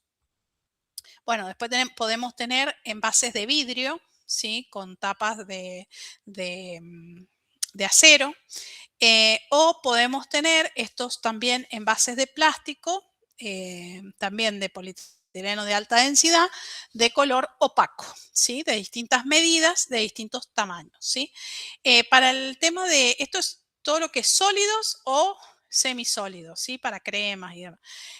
Algunos recipientes para muestras líquidas también pueden ser estos envases con cierre hermético, ¿sí? Cuando son muestras líquidas y que son estériles, ¿sí? Es muy importante, estas bolsitas, vienen estas bolsitas que son estériles, ¿sí? Entonces uno coloca la muestra dentro de la bolsita y después la cierra con este cierre que tiene, que son cierres bastante herméticos, ¿sí? Y, o si no, podemos poner a las muestras líquidas en estos frascos de vidrio borosilicado, que también tienen tapas, ¿sí? A rosca, que son, digamos, de cierre hermético, y que también pueden ser utilizados, y estos frascos generalmente se esterilizan y se vuelven a reutilizar, ¿sí? A veces en estos frascos se toman muestras, por ejemplo, de agua, ¿sí? Cuando se hacen los muestreos del agua purificada, ¿sí? Ya sea en los puntos de uso o en los puntos críticos del sistema de generación o de almacenamiento de agua purificada, como un sistema de ósmosis inversa o un sistema de termocompresión, de un destilador por termocompresión. Bueno, se toman las muestras de agua en estos frascos, ¿sí? Previamente esterilizados, y se analizan, ¿sí? Para saber el control, por ejemplo, microbiológico o la carga microbiológica, ¿sí? ¿Qué más? Bueno, acá tenemos el ejemplo también de bolsas estériles, ¿sí? En donde se toman las muestras sólidas, ¿sí? Pueden ser muestras sólidas o muestras líquidas en estas bolsitas estériles. Lo importante es que muchas veces las materias primas, ¿sí? Se toman, cuando se les va a hacer el análisis microbiológico, se utilizan estas bolsitas estériles, ya sean sólidas o líquidas, las materias primas, para analizar, porque también al ser estéril la bolsa, ¿sí? Nosotros aseguramos que si tenemos una carga microbiológica, nosotros podemos analizar, ¿sí? Y podemos determinar que si hay algún tipo de recuento microbiológico o fuera de especificación microbiológico, no ha sido por el envase contenedor, sino porque es propiamente de la materia prima, ¿sí? Después, por ejemplo, los materiales de empaque, ¿sí? Por ejemplo, los estuches, los prospectos, digamos, las unidades que se muestrean se pueden colocar dentro de bolsas de plástico, ¿sí? Segregadas por lote y son entregadas al laboratorio de control de calidad de inspección de material de empaque, ¿sí? Se pueden usar estas bolsas plásticas, a veces vienen con cierre adhesivo, entonces uno coloca los estuches, los prospectos o las carteritas, los instructivos, ¿sí? Dentro de estas bolsitas y le saca el adhesivo, pega y ya van totalmente selladas al laboratorio para ser analizadas. También hay, digamos, estas cajas que ven acá, ¿sí? Sirven para resguardar, ¿sí? Muestras, por ejemplo, las muestras de retención o las muestras o las contramuestras, ¿sí?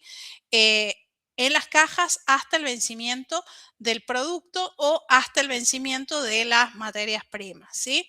Estas cajas, ¿sí? Son contenedoras, pueden ser así, abiertas, tipo con manijita y tapa, ¿sí?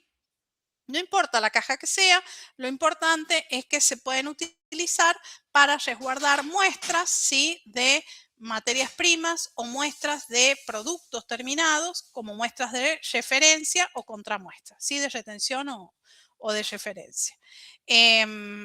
Bien. ¿Alguna pregunta hasta acá?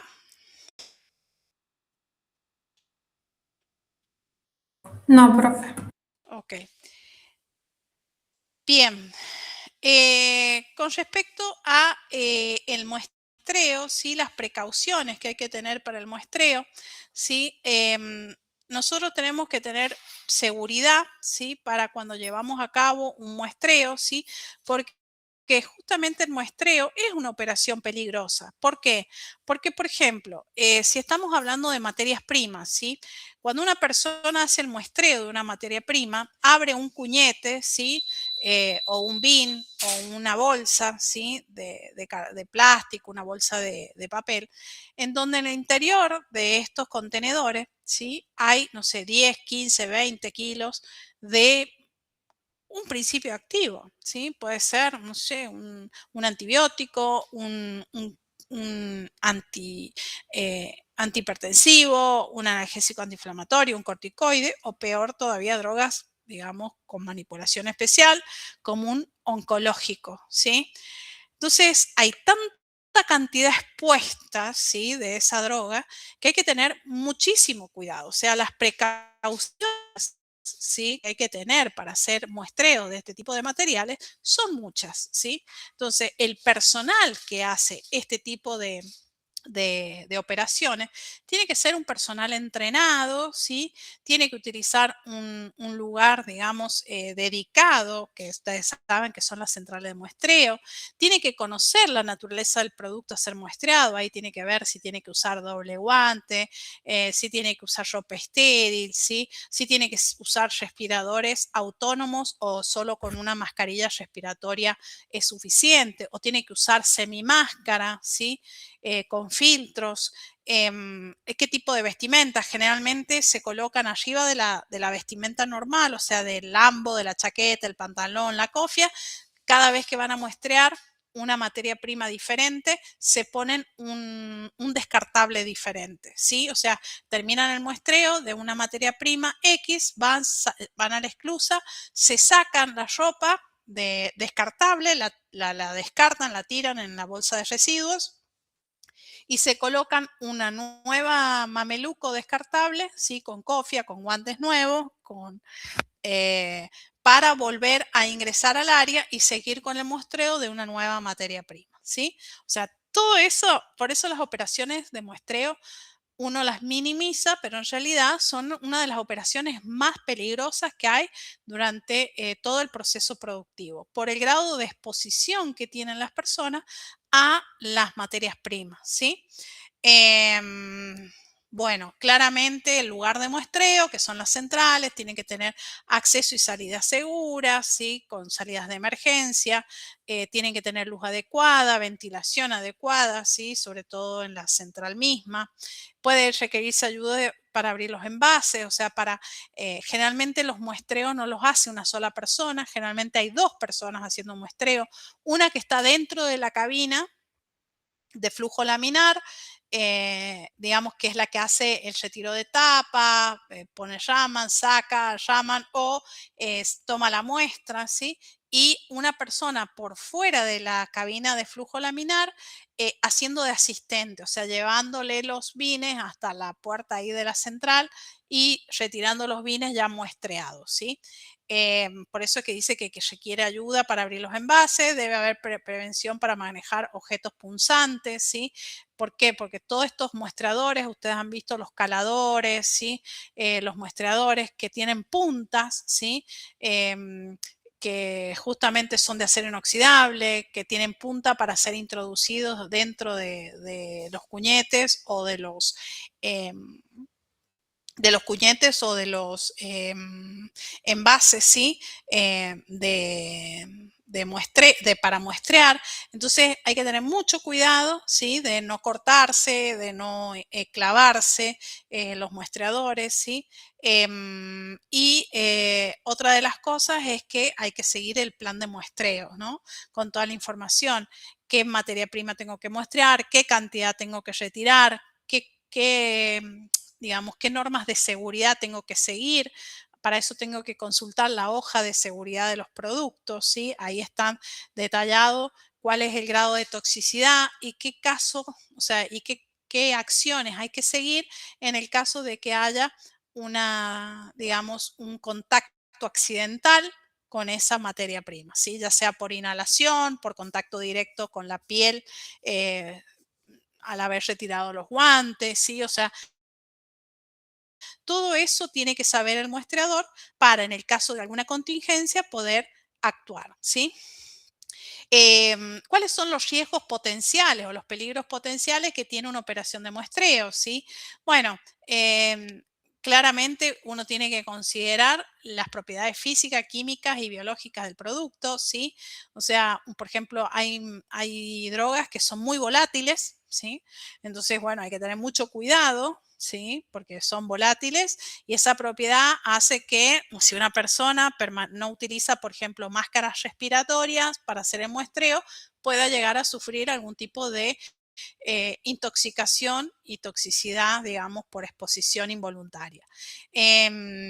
Algunos sólidos pueden presentar autoignición, sí, hay sólidos que una chispita, una luz que se prendió mal, pueden ignirse y bueno, y se forma un incendio, se prende fuego. Hay, digamos, por ejemplo, sustancias que son muy corrosivas, ¿sí? Hay materiales que son radioactivos, hay productos que tienen una alta carga microbiológica materias primas, cuando se muestrean. Bueno, todo eso hay que tener cuidado. Ropa protectora, sí, siempre tienen que tener toda la ropa de acuerdo a el tipo de producto que se vaya a muestrear, como les dije recién, mínimo, tiene que tener la máscara respiratoria, los zapatos de seguridad, los guantes, los anteojos y toda la vestimenta de muestreo, ¿no? Bien, ¿cómo se almacenan las muestras, ¿sí? De materias primas? Bueno, por ejemplo, cuando llegan al laboratorio, ¿sí? Sí, como les decía recién, cuando llegan al laboratorio y son de almacenamiento a temperatura ambiente controlada, se colocan las muestras dentro de muebles destinados a tal fin, pueden ser estanterías o cajones, ¿sí? Para el físico-químico, para el micro es lo mismo. Y estas puertas, ¿sí? Se cierran y tienen llave.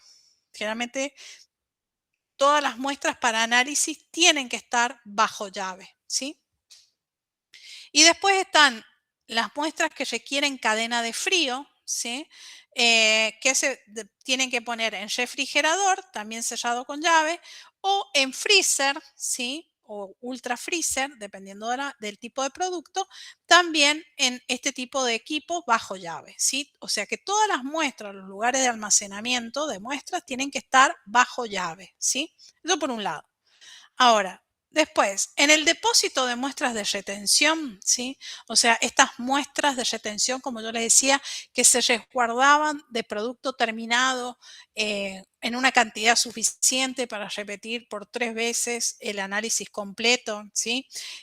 También son grandes cantidades que se guardan de todos los lotes que se elaboran. O sea, no es que, bueno, de 10 lotes tomo una muestra o de 5 lotes tomo una. No, no, es de todos los lotes que un laboratorio produce o fabrica, de todos hay que tomar muestras de retención en una cantidad que permita repetir por triplicado el análisis completo, ya sea físico-químico y microbiológico, ¿sí?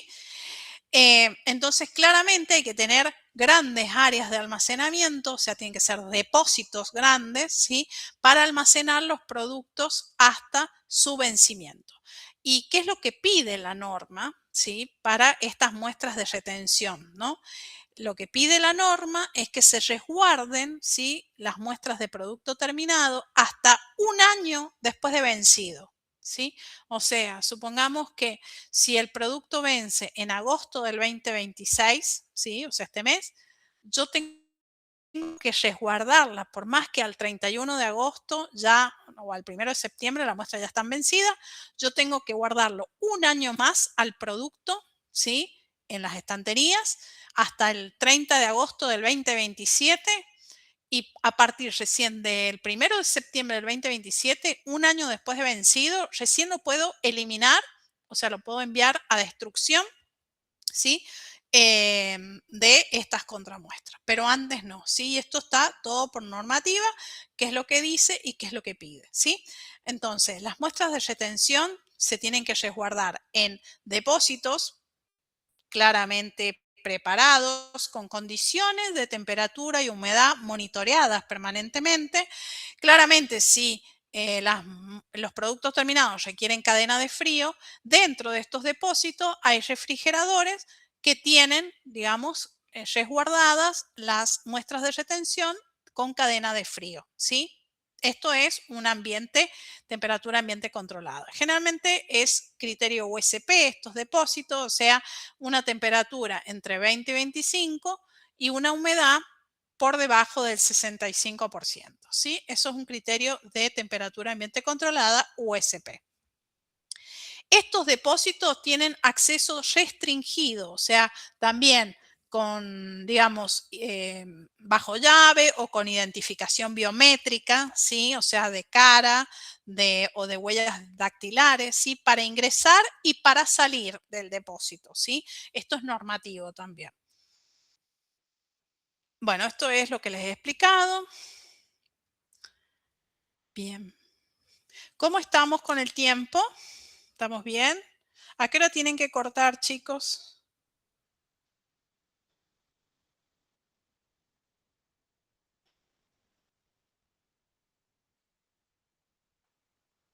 Ajá, ¿pero quieren repasar antes o qué?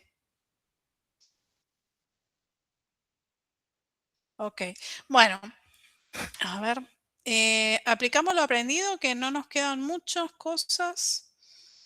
Sí, vamos a ver rapidito esta parte y bueno, y cualquier duda que surja, lo vemos, ¿sí? Bueno, aplicamos lo aprendido, ¿sí? Muestras de identificación, ¿sí? De acuerdo a las normas de buenas prácticas, habíamos dicho que tenemos que muestrear cada uno de los bultos o cuñetes que conforman un lote ingresado, ¿sí? O sea, que hay que hacer la identificación bulto a bulto, ¿sí? Si yo no tengo Raman, ¿sí? Yo tengo que abrir cada cuñete y tomar una muestra de cada cuñete y mandarlo al laboratorio en envases contenedores separados, ¿sí? Ahora, si yo tuviese Raman o tecnología NIR, ¿sí? Hago la identificación in situ en el almacén o en la central de muestreo, ¿está bien? De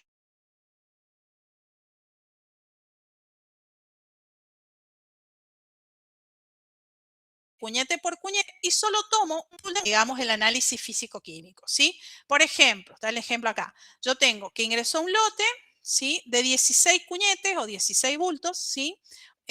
O 16 bines, también se le llaman bines a estos. Y debo muestrear cada uno de los cuñetes, ¿sí? Tomar muestra individual. O sea, no tengo Raman, no tengo NIR, entonces tengo que muestrear individualmente cada uno de estos cuñetes. Entonces tengo que tomar 16 muestras de identificación, una de cada cuñete, ¿sí? O sea que acá voy a tener 16 muestras de identificación de una por cada cuñete, ¿sí? ¿Estamos hasta acá? Esto es si no tengo Raman para identificación in situ o no tengo NIR. Si yo tuviese Raman o NIR, ¿sí? ¿Qué debería hacer? Debería identificar cada uno de los cuñetes y mandar la identificación al laboratorio, ¿sí? Sí, profe. Bien. En este caso, acá pueden ver las muestras de identificación, que si acá tengo la tecnología portátil Raman o NIR, realizo la identificación de cada uno de los cuñetes o bultos sin extraer muestra, ¿sí? O sea, fíjense que le saco la tapa a estos tambores o bines, ¿sí? Y ni siquiera abro las bolsas. A veces no es necesario ni abrir las bolsas, ¿sí? Porque solamente ya el equipo capta el contenido y lo identifica, ¿sí? En el caso que lo identifique, dice pass, ¿sí? Y acá, ven, este dice un check como verde y un tilde, ¿sí? Como que ha identificado correctamente la materia prima en cuestión. Supongamos que ahí tengamos ibuprofeno, paracetamol, ¿sí? O lactosa, ¿sí? Este equipo, el NIR-Raman, identifica perfectamente el producto que está contenido en este envase porque lo coteja contra la galería de estándares que tiene cargado, ¿sí? Entonces hace el match y dice, bueno, esto es lactosa, esto es paracetamol, esto es manitol, ¿sí? Y uno, bueno, va identificando bulto a bulto. Si la identificación se hace con tecnología NIR, no es necesario sacar o extraer una muestra de cada cuñete, ¿sí? Bien.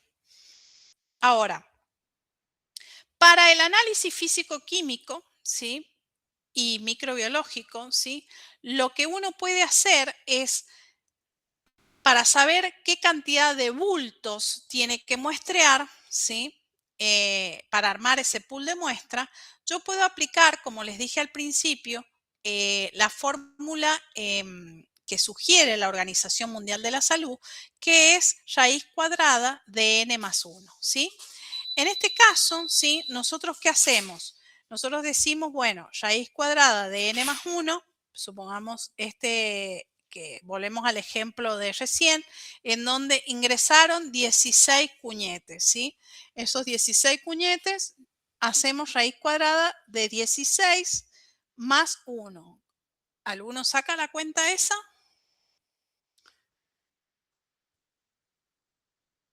Raíz cuadrada de 16. 5, creo. 5. Muy bien, 5. Entonces, nosotros, ¿sí? Si aplicamos la regla de la OMS, ¿sí? Tendríamos que muestrear 5 cuñetes, ¿sí? Seleccionados al azar, porque de acuerdo a lo que dice la regla del muestreo, la muestra tiene que ser seleccionada al azar, ¿sí? Para que sea representativa del universo de que ha sido extraído y que el muestreo sea válido, ¿sí? Entonces yo puedo tomar, ¿sí? 5 cinco bultos, ¿sí? Cualquiera elegidos al azar. Puedo tomar 1, 2, 3, 4, 5, ¿sí? Así, distinto. Puedo tomar qué sé yo, el cuñete 1 de 20, el 5 de 20, el 15 de 20, el 18 de 20 y el 20 de 20, supongamos, ¿sí? Listo. Los tomo, los llevo a la central de muestreo, extraigo la muestra de esos 5 bultos, ¿sí? Y lo que hago no es que pongo en cada polístor y digo 1 de 20, 5 de 20, armo un pool de muestras, o sea, junto todas las muestras de esos 5 cuñetes en un mismo polístor, ¿sí? Y eso se llama pool de muestra, o sea, es una muestra que la he obtenido de distintas fuentes de origen, en este caso de distintos cuñetes, pero que ha sido conformado en una única muestra. Eso es pool de muestra, ¿sí? Bien.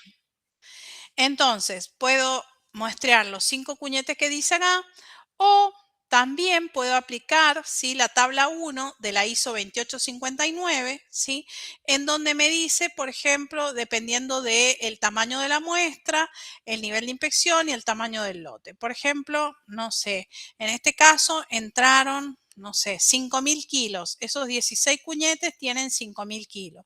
Entonces yo puedo ir a esta tabla y decir, bueno, a ver, entre 3.200 y 10.000 kilos, ¿sí? Bueno, ¿qué letra utilizo? La letra, por ejemplo, en un nivel de inspección 1 o 2, ¿sí? Puede ser HK. Y me voy a la tablita, ¿sí? Este es la tabla 1. Y después me voy a una inspección normal, ¿sí? Y busco la letra K, ¿sí? O la muestra H, creo que dijimos, H o K. Si es, por ejemplo, la H, ¿sí?, el tamaño de la muestra tiene que ser 50 gramos, ¿sí? O sea que de todos los bultos yo tengo que muestrear, ¿sí? Tengo que muestrear 50 gramos. Esa es la muestra para que sea representativa del lote, ¿sí? Eso es una de las formas. Hay otras formas de hacerlo, pero esa puede ser una de las formas. Por ejemplo, acá dice, muestra para análisis físico-químico, según la OMS, y es lo que hablamos acá, ¿no?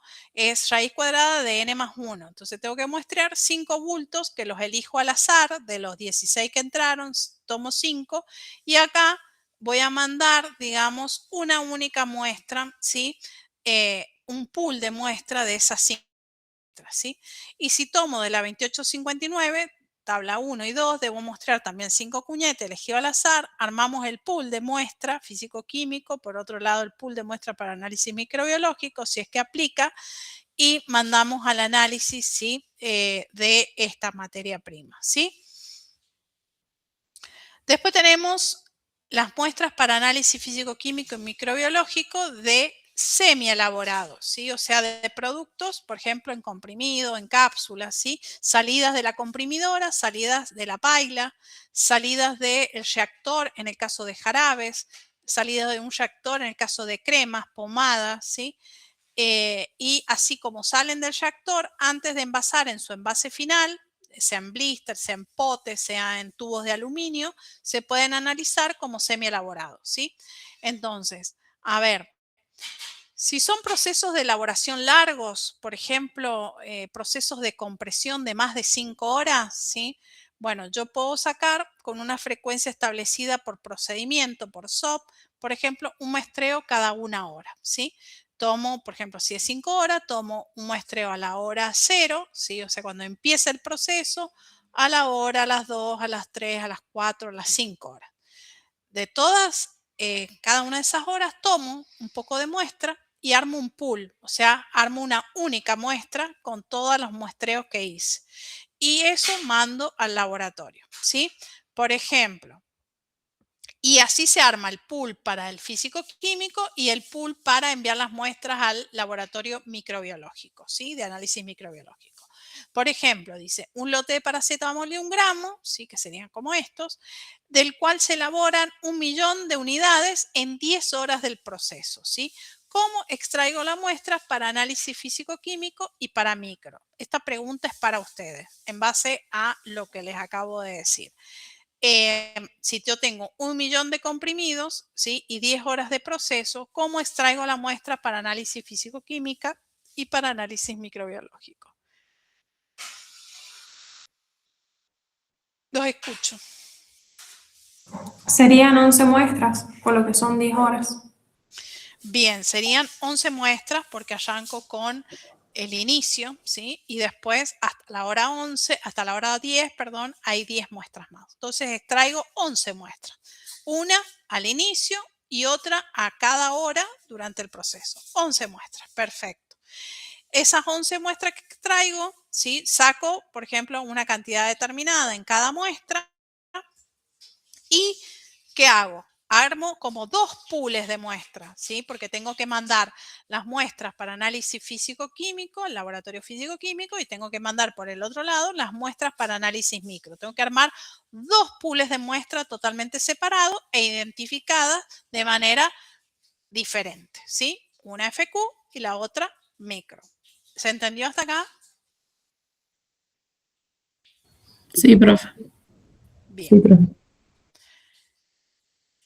Ahora, si los procesos de elaboración no son largos, ¿sí? Son cortos, muy cortitos. Por ejemplo, proceso de menos de 5 horas. ¿Tiene sentido sacar a la 0, a la 1, a la 2, a las 3, a las 4, a las 5? No, procesos cortos que duran 5 horas, 4 horas, 3, a veces duran 1 hora un proceso. Entonces, ahí lo que hago es sacar una muestra al inicio, al medio del proceso y al final del proceso. Por ejemplo, si el proceso dura 5 horas o 4, supongamos 4, bueno, saco muestras a la hora 0 cuando inicia el proceso, a las 2 horas, ¿sí? Que sería el medio, y a las 4 horas, que sería el final del proceso, ¿sí? Entonces saco muestras, inicio, medio y final del proceso, ¿sí? Armo el pool y envío al laboratorio. Armo el pool para el análisis físico-químico y armo el pool para el análisis microbiológico, ¿sí? Por ejemplo, en un lote de ibuprofeno de cápsulas rígidas, de las cuales se elaboran 300.000 unidades en 3 horas de proceso. ¿Cómo extraigo la muestra para análisis físico-químico y para análisis micro? Esto es para ustedes la pregunta. ¿Cómo sería acá?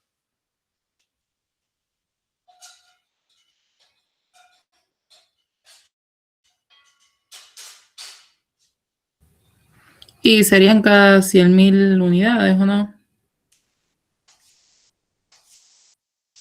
¿Cómo?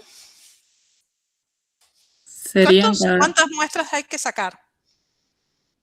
3, por lo que entiendo. Bien. Inicio, medio y fin. Perfecto. 3 muestras. Armo el pool para análisis físico-químico y armo el pool para análisis micro. ¿Sí? Bien. Este sería procesos cortos también de muestras, digamos, de jarabe, ¿no? Un lote de bromexina es un proceso también, ¿sí? Se acondicionan 3.000 unidades de bromexina en 4 horas de proceso. ¿Cómo extraigo muestra para análisis físico-químico y para micro? ¿Y qué cantidad en cada uno de los procesos, ¿sí? En este caso, ¿sí? Yo extraigo, ¿sí? Son 4 horas de proceso, pongo inicio, medio, fin, ¿sí? Entonces, por ejemplo, puede ser a las 0, a las 2 y a las 4 horas, tomo las muestras, ¿sí? ¿Cuántas muestras? 3 muestras, ¿sí? 3 para físico-químico, 3 para micro. ¿Y qué cantidad de muestras dice acá? ¿Qué cantidad de muestras para análisis físico-químico y qué cantidad de muestras para microbiológico? ¿Qué les parece? ¿De dónde saco esas cantidades? De las tablas. ¿Cómo? De las tablas. Sí, de las tablas, sí, pero en este caso lo que yo saco es la cantidad que la metodología me pide, ¿sí? O sea, yo, por ejemplo, veo cuántos frascos necesito para hacer valoración, cuántos frascos necesito para hacer sustancia, si puedo usar el mismo frasco que veo el aspecto y tomarle después el pH o hacerle la extracción de contenido. O sea, lo que trato es de minimizar la cantidad de muestras que retiro, ¿no?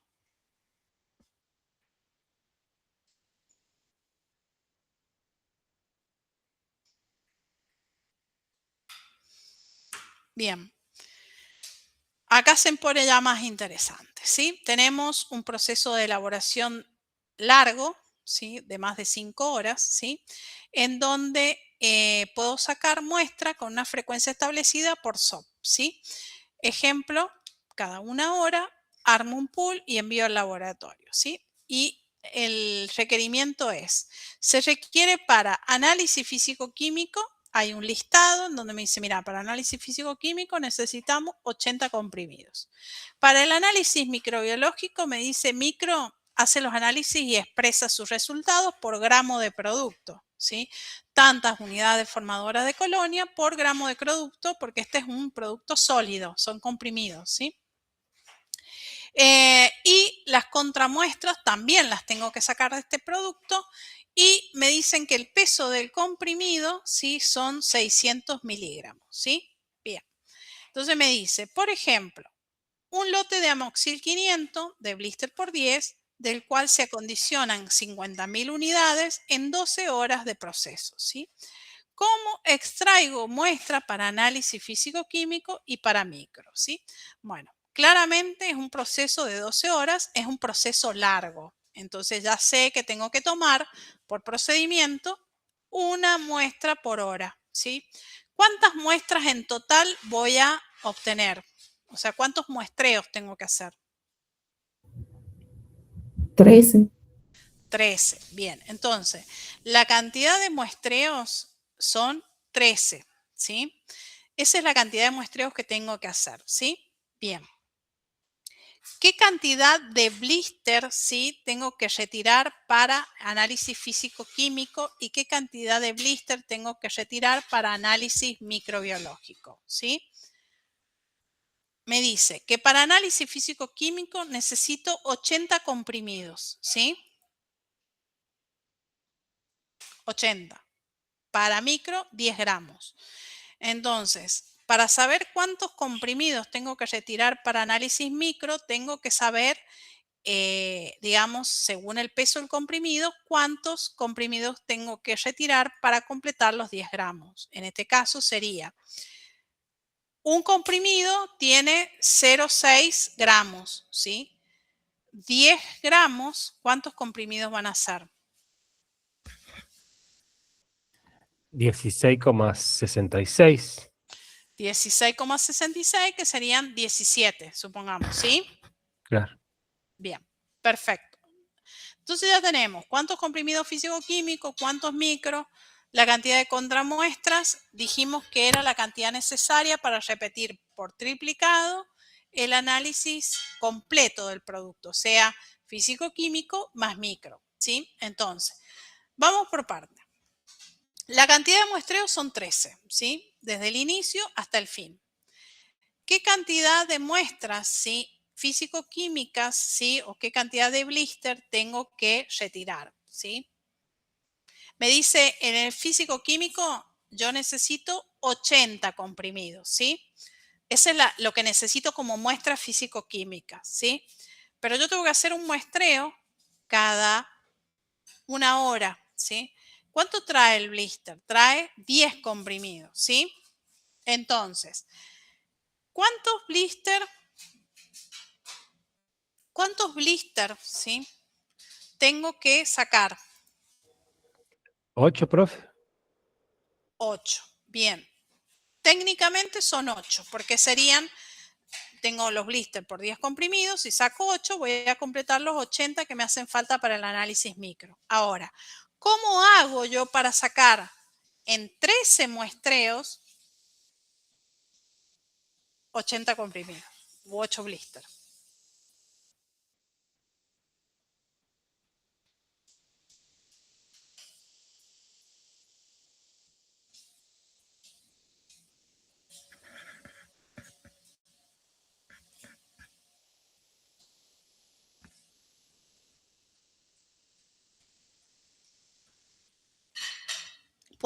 ¿Puedo sacar 80 blister haciendo frecuencia en cada uno de los tiempos que tengo que hacer?